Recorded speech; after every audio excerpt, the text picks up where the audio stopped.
ಹಿಮಾಲಯದಲ್ಲಿರುವಂಥದ್ದು. 2013ರಲ್ಲಿ ಪ್ರವಾಹ ಬಂದಿತ್ತು ಕೇದಾರನಾಥಕ್ಕೆ, ನೆನಪಿಲ್ಲ ಬಹಳ ಜನರಿಗೆ. ನೆನಪು ಮಾಡ್ಕೊಂಡ್ರೆ ಗೊತ್ತಾಗುತ್ತೆ. ಪ್ರವಾಹ ಬಂದಾಗ ನರೇಂದ್ರ ಮೋದಿ ಗುಜರಾತಿನ ಮುಖ್ಯಮಂತ್ರಿ, ಕೇಂದ್ರ ಸರ್ಕಾರ ಕಾಂಗ್ರೆಸ್ ಇರಿದ್ದು, ಸೋನಿಯಾ ಗಾಂಧಿ ಕಂಟ್ರೋಲ್ ಅಲ್ಲಿ ಇತ್ತು.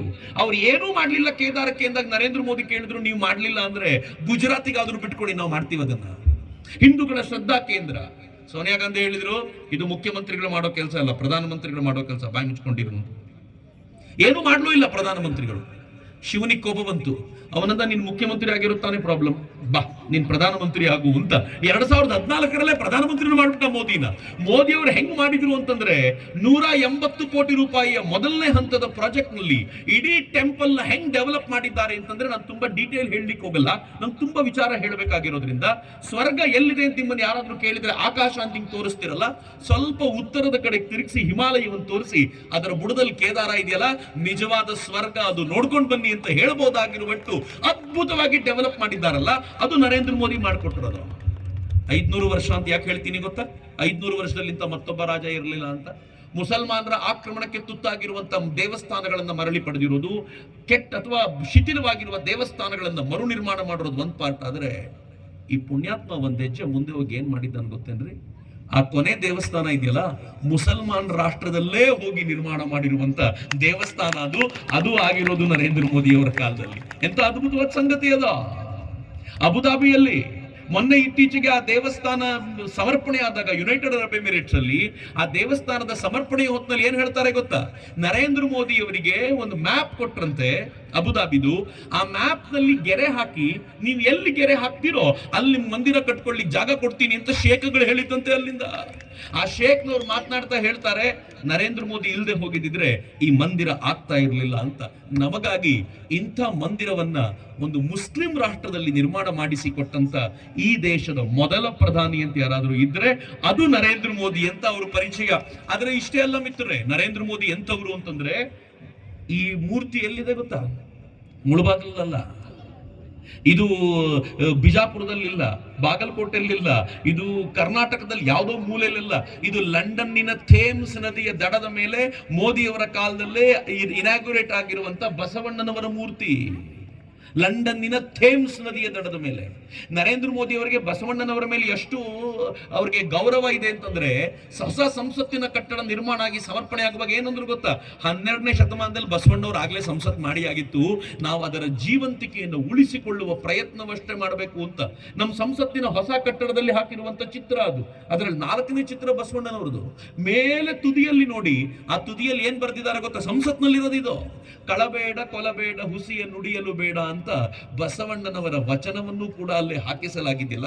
ಇದು ನರೇಂದ್ರ ಮೋದಿ ಅವರು, ಈ ದೇಶದ ಮೊದಲ ಪ್ರಧಾನಿ ಅಂತವರು. ಹಾಗಂತ ಬರೀ ಇಷ್ಟೇ ಅಲ್ಲ, ನನ್ನೊಂದು ಪ್ರಶ್ನೆ ನಿಮ್ಮನ್ನೆಲ್ಲರನ್ನು ಕೇಳಬೇಕು. ಬಾಬಾ ಸಾಹೇಬ್ ಅಂಬೇಡ್ಕರ್ ಬಗ್ಗೆ ಸಿಕ್ಕಾಪಟ್ಟೆ ಕಾಂಗ್ರೆಸ್ನವ್ರು ಮಾತನಾಡ್ತಾರೆ, ಸಂವಿಧಾನ ಅಂತ ಹೇಳ್ತಾರೆ. ಆದ್ರೆ ಯಾರಾದ್ರೂ ಕಾಂಗ್ರೆಸ್ ಇದ್ರೆ ನಿಮ್ಮ ಹತ್ರ ವೋಟ್ ಕೇಳಲಿಕ್ಕೆ ಬಂದಾಗ ಒಂದೇ ಪ್ರಶ್ನೆ ಕೇಳಿ ಅವರಿಗೆ, ಬಾಬಾ ಸಾಹೇಬರಿಗೆ ಕಾಂಗ್ರೆಸ್ನವ್ರು ಭಾರತ ರತ್ನ ಯಾಕೆ ಕೊಡ್ಲಿಲ್ಲ ಅಂತ. ನಿಮ್ಗೆ ಆಶ್ಚರ್ಯದ ಸಂಗತಿ ಹೇಳ್ತೀನಿ ಮಿತ್ರರೇ, ಗೊತ್ತಿರಬೇಕು ಅನ್ನೋ ಕಾರಣಕ್ಕೆ ಹೇಳ್ತೀನಿ. ಎಷ್ಟರ ಮಟ್ಟಿಗೆ ನಿರ್ಲಜ್ಜರವರು ಅಂತಂದ್ರೆ, ಸ್ವತಃ ಜವಾಹರ್ಲಾಲ್ ನೆಹರು ತನಗೆ ತಾನೇ ಭಾರತ ರತ್ನ ಹಾಕೊಂಡ್ರು, ನಾನೇ ಭಾರತ ರತ್ನ ಅಂತ. ಯಾವನಾದ್ರೂ ಮಾಡ್ತಾನೇನ್ರಿ ಹಿಂಗೆ? ಬೇರೆಯವ್ರು ಹೇಳ್ಬೇಕ್ರಿ. ಇಂದಿರಾ ಗಾಂಧಿ ಅಪ್ಪ ಮಾಡದಂತೆ ಅವರು ಮಾಡಿದ್ರು, ನಾನೇ ಭಾರತ ರತ್ನ ಅಂತ ಅವರು ಹಾಕೊಂಡ್ರು.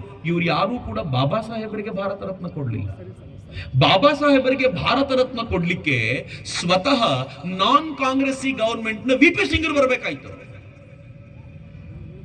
ಆಮೇಲೆ ಎಲ್ಲಿಗೆ? ಬರೀ ಇಷ್ಟೇ ಆಗಿದ್ರೆ ಒಂಥರ. ನರೇಂದ್ರ ಮೋದಿ ಒಂದ್ ಹೆಜ್ಜೆ ಮುಂದೆ ಹೋಗಿ ಏನ್ ಮಾಡಿದ್ರು ಗೊತ್ತಾ? ಬಾಬಾ ಸಾಹೇಬ್ ಹೆಸರಲ್ಲಿ ಪಂಚತೀರ್ಥವನ್ನು ಡೆವಲಪ್ ಮಾಡಿದ್ರು. ಈ ತುದಿಯಲ್ಲಿರೋದು ಮಧ್ಯಪ್ರದೇಶದ ಮಹು, ಭೀಮ ಜನ್ಮಭೂಮಿ ಅಂತ ಡೆವಲಪ್ ಮಾಡಿದ್ರು. 2ನೇ ಚಿತ್ರ ಇದೆಯಲ್ಲ, ಅದು ಲಂಡನ್ನಿನಲ್ಲಿ ಬಾಬಾ ಸಾಹೇಬರು ಓದ್ತಿದ್ದ ಜಾಗವನ್ನ ನರೇಂದ್ರ ಮೋದಿ ಅವರು ಅಂದ್ರೆ ಕೇಂದ್ರ ಸರ್ಕಾರ ಮತ್ತು ಅವತ್ತಿನ ಮಹಾರಾಷ್ಟ್ರ ಗವರ್ಮೆಂಟ್ ಕೊಂಡುಕೊಂಡು ಅದನ್ನು ಡೆವಲಪ್ ಮಾಡ್ತು. ಅದೊಂದು ತೀರ್ಥಕ್ಷೇತ್ರವಾಗಿ ಡೆವಲಪ್ ಮಾಡಿದ್ದಾರೆ. ಬಾಬಾ ಸಾಹೇಬರು ದೀಕ್ಷೆ ತೆಗೆದುಕೊಂಡ ನಾಗಪುರದ ಕ್ಷೇತ್ರವನ್ನ ದೀಕ್ಷಾ ಭೂಮಿಯಾಗಿ ಡೆವಲಪ್ ಮಾಡಿದರು. ಬಾಬಾ ಸಾಹೇಬರು ತೀರಿಕೊಂಡಂತ ಅಲಿಪುರ್ ರೋಡ್, ದೆಹಲಿಯ ಆ ಜಾಗವನ್ನ ಮಹಾ ನಿರ್ವಾಣ ಭೂಮಿಯಾಗಿ ಡೆವಲಪ್ ಮಾಡಿದ್ರೆ, ಅಂತ್ಯ ಸಂಸ್ಕಾರ ನಡೆದ ಜಾಗವನ್ನ ಚೈತ್ಯ ಭೂಮಿಯಾಗಿ ಡೆವಲಪ್ ಮಾಡಿ ಬಾಬಾ ಸಾಹೇಬರಿಗಾಗಿ ಪಂಚತೀರ್ಥವನ್ನ ಸಮರ್ಪಿಸಿದ್ದು ನರೇಂದ್ರ ಮೋದಿ ಅವರು. ಏನ್ ಮಾಡಿದ್ದಾರೆ ಅಂತ ಮಾತನಾಡ್ತಾರಲ್ಲ ಮಿತ್ರ. ಇಷ್ಟೇ ಆಗಿದ್ರೆ ಕಟ್ಟಡಗಳನ್ನ ಕಟ್ಟೋದ್ರಲ್ಲಿ ನಂಗೆ ಬಹಳ ವಿಶೇಷವಾದ ಆಸ್ತಿ ಇಲ್ಲ. ನರೇಂದ್ರ ಮೋದಿ ಅದನ್ನು ಮಾಡಿದ್ದಾರೆ. ಆದರೆ ಅದಕ್ಕಿಂತ ಒಂದು ಹೆಜ್ಜೆ ಮುಂದೆ ಹೋಗಿ ಏನ್ ಮಾಡಿದ್ದಾರೆ ಗೊತ್ತಾ? ಈ ದೇಶದಲ್ಲಿ ನರೇಂದ್ರ ಮೋದಿ ಪ್ರಧಾನಿ ಆದ ನಂತರ ಮೊದಲ ರಾಷ್ಟ್ರಪತಿ ಆಗಿದ್ದು ಯಾರು ಅಂತ ಯಾರಿಗಾದ್ರೂ ನೆನಪಿದೆಯಾ?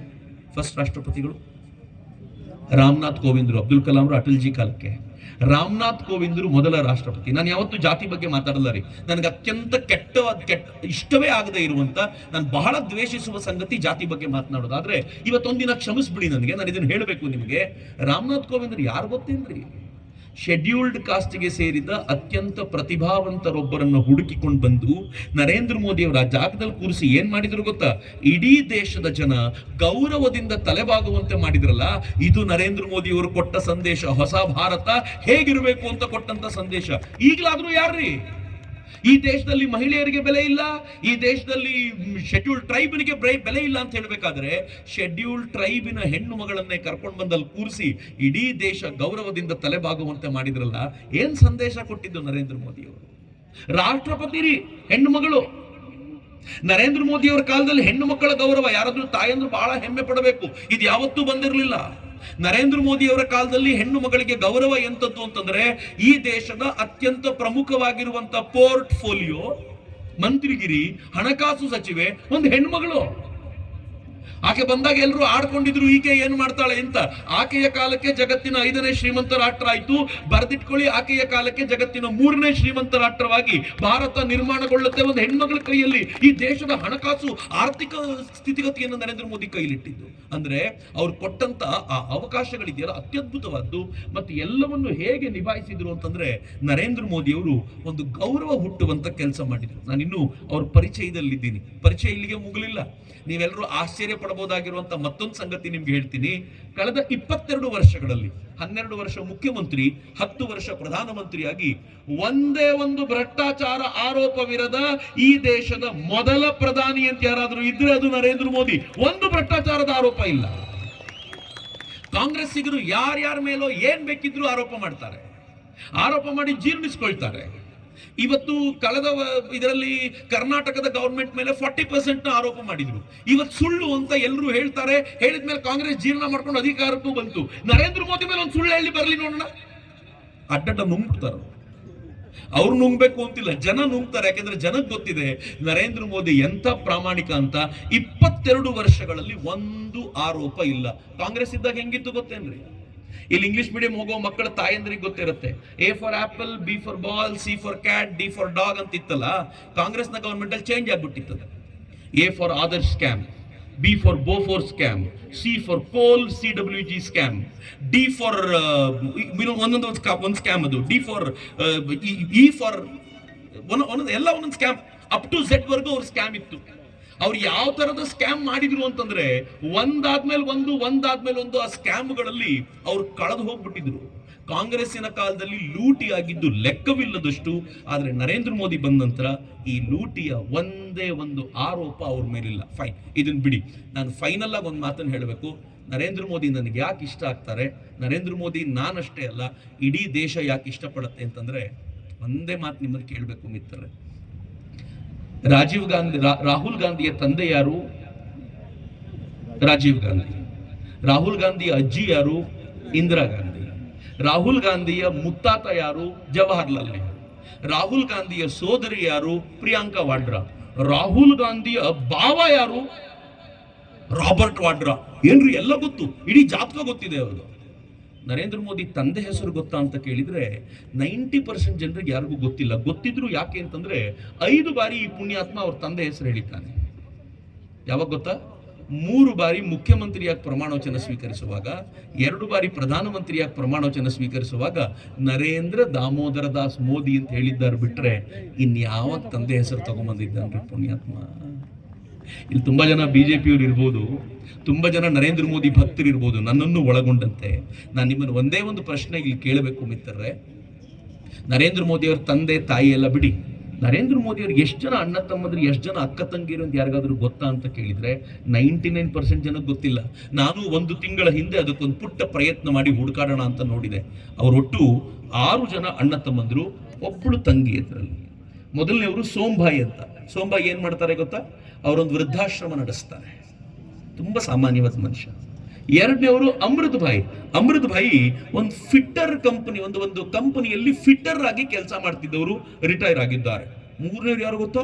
ಪ್ರಧಾನಮಂತ್ರಿ. ನೋಡ್ರಿ ಹೆಂಗಿದೆ. ನಾಲ್ಕನೇವರು ಪ್ರಹ್ಲಾದ್ ಮೋದಿ ಅಂತ. ಏನ್ ಮಾಡ್ತಿದ್ದಾರೆ ಗೊತ್ತಾ, ಈಗಲೂ ಒಂದು ರೇಷನ್ ಅಂಗಡಿ ಇಟ್ಕೊಂಡಿದ್ದಾರೆ. ಐದನೇವಳು ವಸಂತಿಬೆನ್ ಮೋದಿ ಅಂತ, ಆಕೆಗೆ ಮದುವೆ ಆಗಿದೆ, ಆಕೆ ಮಕ್ಕಳ ಡೀಟೇಲ್ ಹುಡುಕಿದ್ರು ಸಿಗ್ಲಿಲ್ಲ ನಮ್ಗೆ. ಆರನೇವ್ರು ಯಾರು ಅಂದ್ರೆ ಪಂಕಜ್ ಭಾಯ್ ಮೋದಿ, ಅವರೊಬ್ಬರಿಗೆ ಸರ್ಕಾರಿ ನೌಕರಿ ಇರೋದು. ಒಂದಿನ ಒಂದು ಕಾರ್ಯಕ್ರಮಕ್ಕೆ ಸೋಮಭಾಯಿ ಮೋದಿನ ಕರೆಸಿದ್ರು. ಅವ್ರ ಕಾರ್ಯಕ್ರಮದಲ್ಲಿ ಕೂತಿದ್ರು. ಈ ನಿರೂಪಕರಿಗೆ ಸ್ವಲ್ಪ ಉತ್ಸಾಹ ಜಾಸ್ತಿ ಅಲ್ಲ, ಅವ್ರು ಮಾತಾಡ್ತಾ ಹೇಳಿದ್ರು, ಇವತ್ತು ಬಂದಿರುವಂತ ಸೋಮಭಾಯಿ ಯಾರು ಗೊತ್ತಾ, ಅವರು ನರೇಂದ್ರ ಭಾಯ್ ಮೋದಿ ಅವರ ಅಣ್ಣ ಅಂದ್ಬಿಟ್ಟು.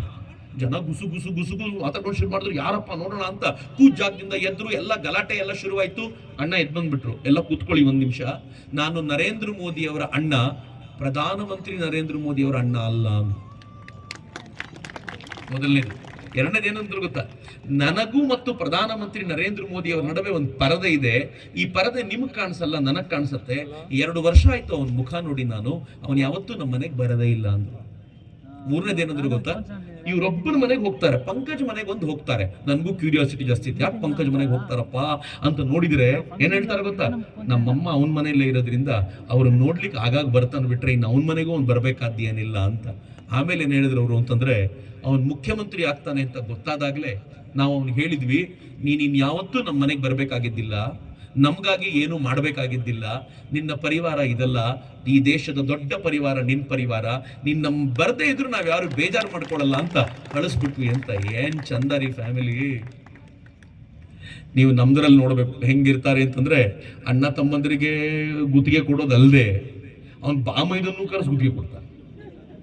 ನಮ್ಮ ಊರುಗಳಲ್ಲಿ ಲೀಡರ್ಗಳದ್ದು ಬಾಮೈದ ಯಾರು ಅಂತಲೂ ಗೊತ್ತಿರುತ್ತೆ ಜನರಿಗೆ, ಇವನೇ ಪೂರ್ತಿ ಹ್ಯಾಂಡಲ್ ಮಾಡೋದು ಅಂತ. ಆಫೀಸರ್ ಯಾರು ಕೂತಿರ್ತಾರೆ ಅಂದ್ರೆ ಬಾಮೈದ ಕೂತಿರ್ತಾನ. ಬಾಮೈದ ಅಂತ ಯಾಕೆ ಹೇಳ್ತೀನಿ ಅಂದ್ರೆ, ಬಹಳ ಕಡೆ ಹಿಂಗೆ ಆಗತ್ತೆ ಅಂತ. ಅಷ್ಟರ ಮಟ್ಟಿಗೆ ಪರಿವಾರವೇ ಇನ್ವಾಲ್ವ್ ಆಗಿರುವಂತದ್ದಿರುವಾಗ, ಪರಿವಾರದಿಂದ ದೂರ ಇದ್ದು 148 ಕೋಟಿ ಜನ ನನ್ನ ಪರಿವಾರ ಅಂತ ಹೇಳುವವರಿದ್ದಾರಲ್ಲ, ಅವರು ನನ್ನ ಪ್ರಧಾನಮಂತ್ರಿ ನರೇಂದ್ರ ಮೋದಿ ಅಂತ. ಆ ಕಾರಣಕ್ಕೆ ಅವ್ರು ಮತ್ತೊಮ್ಮೆ ಬೇಕು ಅಂತ ಹೇಳೋದು. ನಾನು ಹೀಗೆ ಪರಿಚಯ ಮಾಡಿಸು ಅಂದ್ರೆ ರಾತ್ರಿ ಬೆಳಗ್ಗೆ ಮಾಡ್ತೀನಿ. ನರೇಂದ್ರ ಮೋದಿ ಅವರ ಪರಿಚಯ ಅಷ್ಟು ವಿಸ್ತಾರವಾಗಿದೆ. ಆದ್ರೆ ನಾನು ಆ ಪರಿಚಯವನ್ನ ಇಲ್ಲಿಗೆ ಮೊಟಕು ಮಾಡ್ತೀನಿ. ಉಳಿದಿದ್ದು ನಿಮ್ಗೆ ಗೊತ್ತಿರುವಂತ ಸಂಗತಿಗಳೇ. ನಾನು ಸ್ವಲ್ಪ ಮುಂದಕ್ಕೆ ಹೋಗೋಣ ಅಂತ. ನರೇಂದ್ರ ಮೋದಿ ಅವರು ಈ ದೇಶಕ್ಕೆ ಏನ್ ಮಾಡಿದ್ರು ಅಂತ ಕೇಳಿದ್ರೆ, ಬಹಳ ಜನ ಕಾಂಗ್ರೆಸ್ಸಿಗರು ನಮ್ಗೊಂದು ಮಾತು ಹೇಳ್ತಾರೆ. ಏನ್ ಹೇಳ್ತಾರೆ ಗೊತ್ತೇನು, ನರೇಂದ್ರ ಮೋದಿ ಅವರು 15 ಲಕ್ಷ ರೂಪಾಯಿ ಅಕೌಂಟಿಗೆ ಹಾಕ್ತೀನಿ ಅಂದ್ರು, ಹಾಕಿದ್ರ ಅಂತ ಯಾವತ್ತೂ ಹೇಳಲಿಲ್ಲ ರೀ ಅವ್ನಿಗೆ. ಆದ್ರೆ ನಾನು ನಿಮ್ಗೋಸ್ಕರ ಹೇಳ್ತೀನಿ, ನರೇಂದ್ರ ಮೋದಿ ನನ್ನ ಅಕೌಂಟಿಗೆ 15 ಲಕ್ಷ ಅಲ್ಲ 150 ಕೋಟಿಗಿಂತ ಜಾಸ್ತಿ ಹಾಕಿದ್ದಾರೆ. ಯಾಕೆ ಅಂತ ನಾನು ಹೇಳ್ತೀನಿ. ಕರೋನಾ ವೇವ್ 1 ಬಂದಿದ್ದಾಗ ನಮ್ಮೆಲ್ಲರೂ ಮನೇಲಿ ಕೂಡ ಹಾಕಿದ್ರು, ಪೊಲೀಸರು ಲಾಠಿ ಚಾರ್ಜ್ ಮಾಡೋರು ಬಂದಿದ್ರೆ. 2ನೇ ವೇವ್ ಟೈಮಲ್ಲಿ ನಾವೆಲ್ಲರೂ ಬೀದಿಯಲ್ಲಿ ತಿರುಗಾಡ್ತಿದ್ವಿ. ಯಾಕೆ ಗೊತ್ತಾ, ವ್ಯಾಕ್ಸಿನ್ ಇತ್ತು ನಮ್ಮ ಹತ್ರ ಅನ್ನೋ ಧೈರ್ಯದ ಮೇಲೆ. ಜಗತ್ನಲ್ಲಿ ವ್ಯಾಕ್ಸಿನ್ ಕಂಡುಹಿಡಲಿಕ್ಕೆ ಪ್ರಯತ್ನ ಪಟ್ಟ ರಾಷ್ಟ್ರಗಳು ಆರ್ಡಿನರಿ ರಾಷ್ಟ್ರಗಳಲ್ಲ ರೀ, 30 ರಾಷ್ಟ್ರಗಳಿದ್ವು. America, Russia, Germany, Japan, England, China, ಎಲ್ಲಾ ರಾಷ್ಟ್ರಗಳು, ಎಲ್ಲ ಪ್ರಮುಖವಾದ ಸಿರಿವಂತ ಟೆಕ್ನಾಲಜಿಕಲಿ ಮುಂದುವರೆದ ರಾಷ್ಟ್ರಗಳೆಲ್ಲ ಲೀಡಿಂಗ್ ಅಲ್ಲಿ ಇದ್ವು. ಆ 30 ರಾಷ್ಟ್ರಗಳಲ್ಲಿ ಒಂದು ರಾಷ್ಟ್ರ ನಾವು ಇದ್ವಿ. ನರೇಂದ್ರ ಮೋದಿ ಅವರು ಹೆಂಗೆ ಈ ದೇಶದ ವಿಜ್ಞಾನಿಗಳಿಗೆ ಬೆಂಬಲ ಕೊಟ್ಟರು ಅಂದ್ರೆ, ಏನು ಮಾಡ್ತಿರೋ ಮಾಡಿ, ಈ ರೇಸ್ ನಲ್ಲಿ ನಾವು ಸೋಲಬಾರದು ಅಂತ ಆ ವಿಜ್ಞಾನಿಗಳಿಗೆ ಫುಲ್ ಫ್ರೀಡಮ್ ಕೊಟ್ಟ ಮೇಲೆ ಜಗತ್ನಲ್ಲಿ ವ್ಯಾಕ್ಸಿನ್ ಕಂಡಿಡಿದವರು 5 ರಾಷ್ಟ್ರಗಳು ಫೈನಲಿ 30ರಲ್ಲಿ. ಅದರಲ್ಲಿ ಮೊದಲನೇದು ಅಮೆರಿಕ, ಶ್ರೀಮಂತ ರಾಷ್ಟ್ರ, ಬುದ್ಧಿವಂತ ರಾಷ್ಟ್ರ ಕಂಡಿಡಿದಿದೆ. 2ನೇದು ರಷ್ಯಾ, ಶ್ರೀಮಂತ ರಾಷ್ಟ್ರ, ಬುದ್ಧಿವಂತ ರಾಷ್ಟ್ರ ಆಗಿರಬಹುದು. 3ನೇದು ಇಂಗ್ಲೆಂಡ್, ಶ್ರೀಮಂತ ರಾಷ್ಟ್ರ, ನಮ್ಮ ಹತ್ರನೇ ಕದ್ಕೊಂಡು ಹೋಗಿದ್ದಿದೆಲ್ಲ, ಬುದ್ಧಿವಂತರು ಇದ್ದಾರೆ ಆಗಿರಬಹುದು.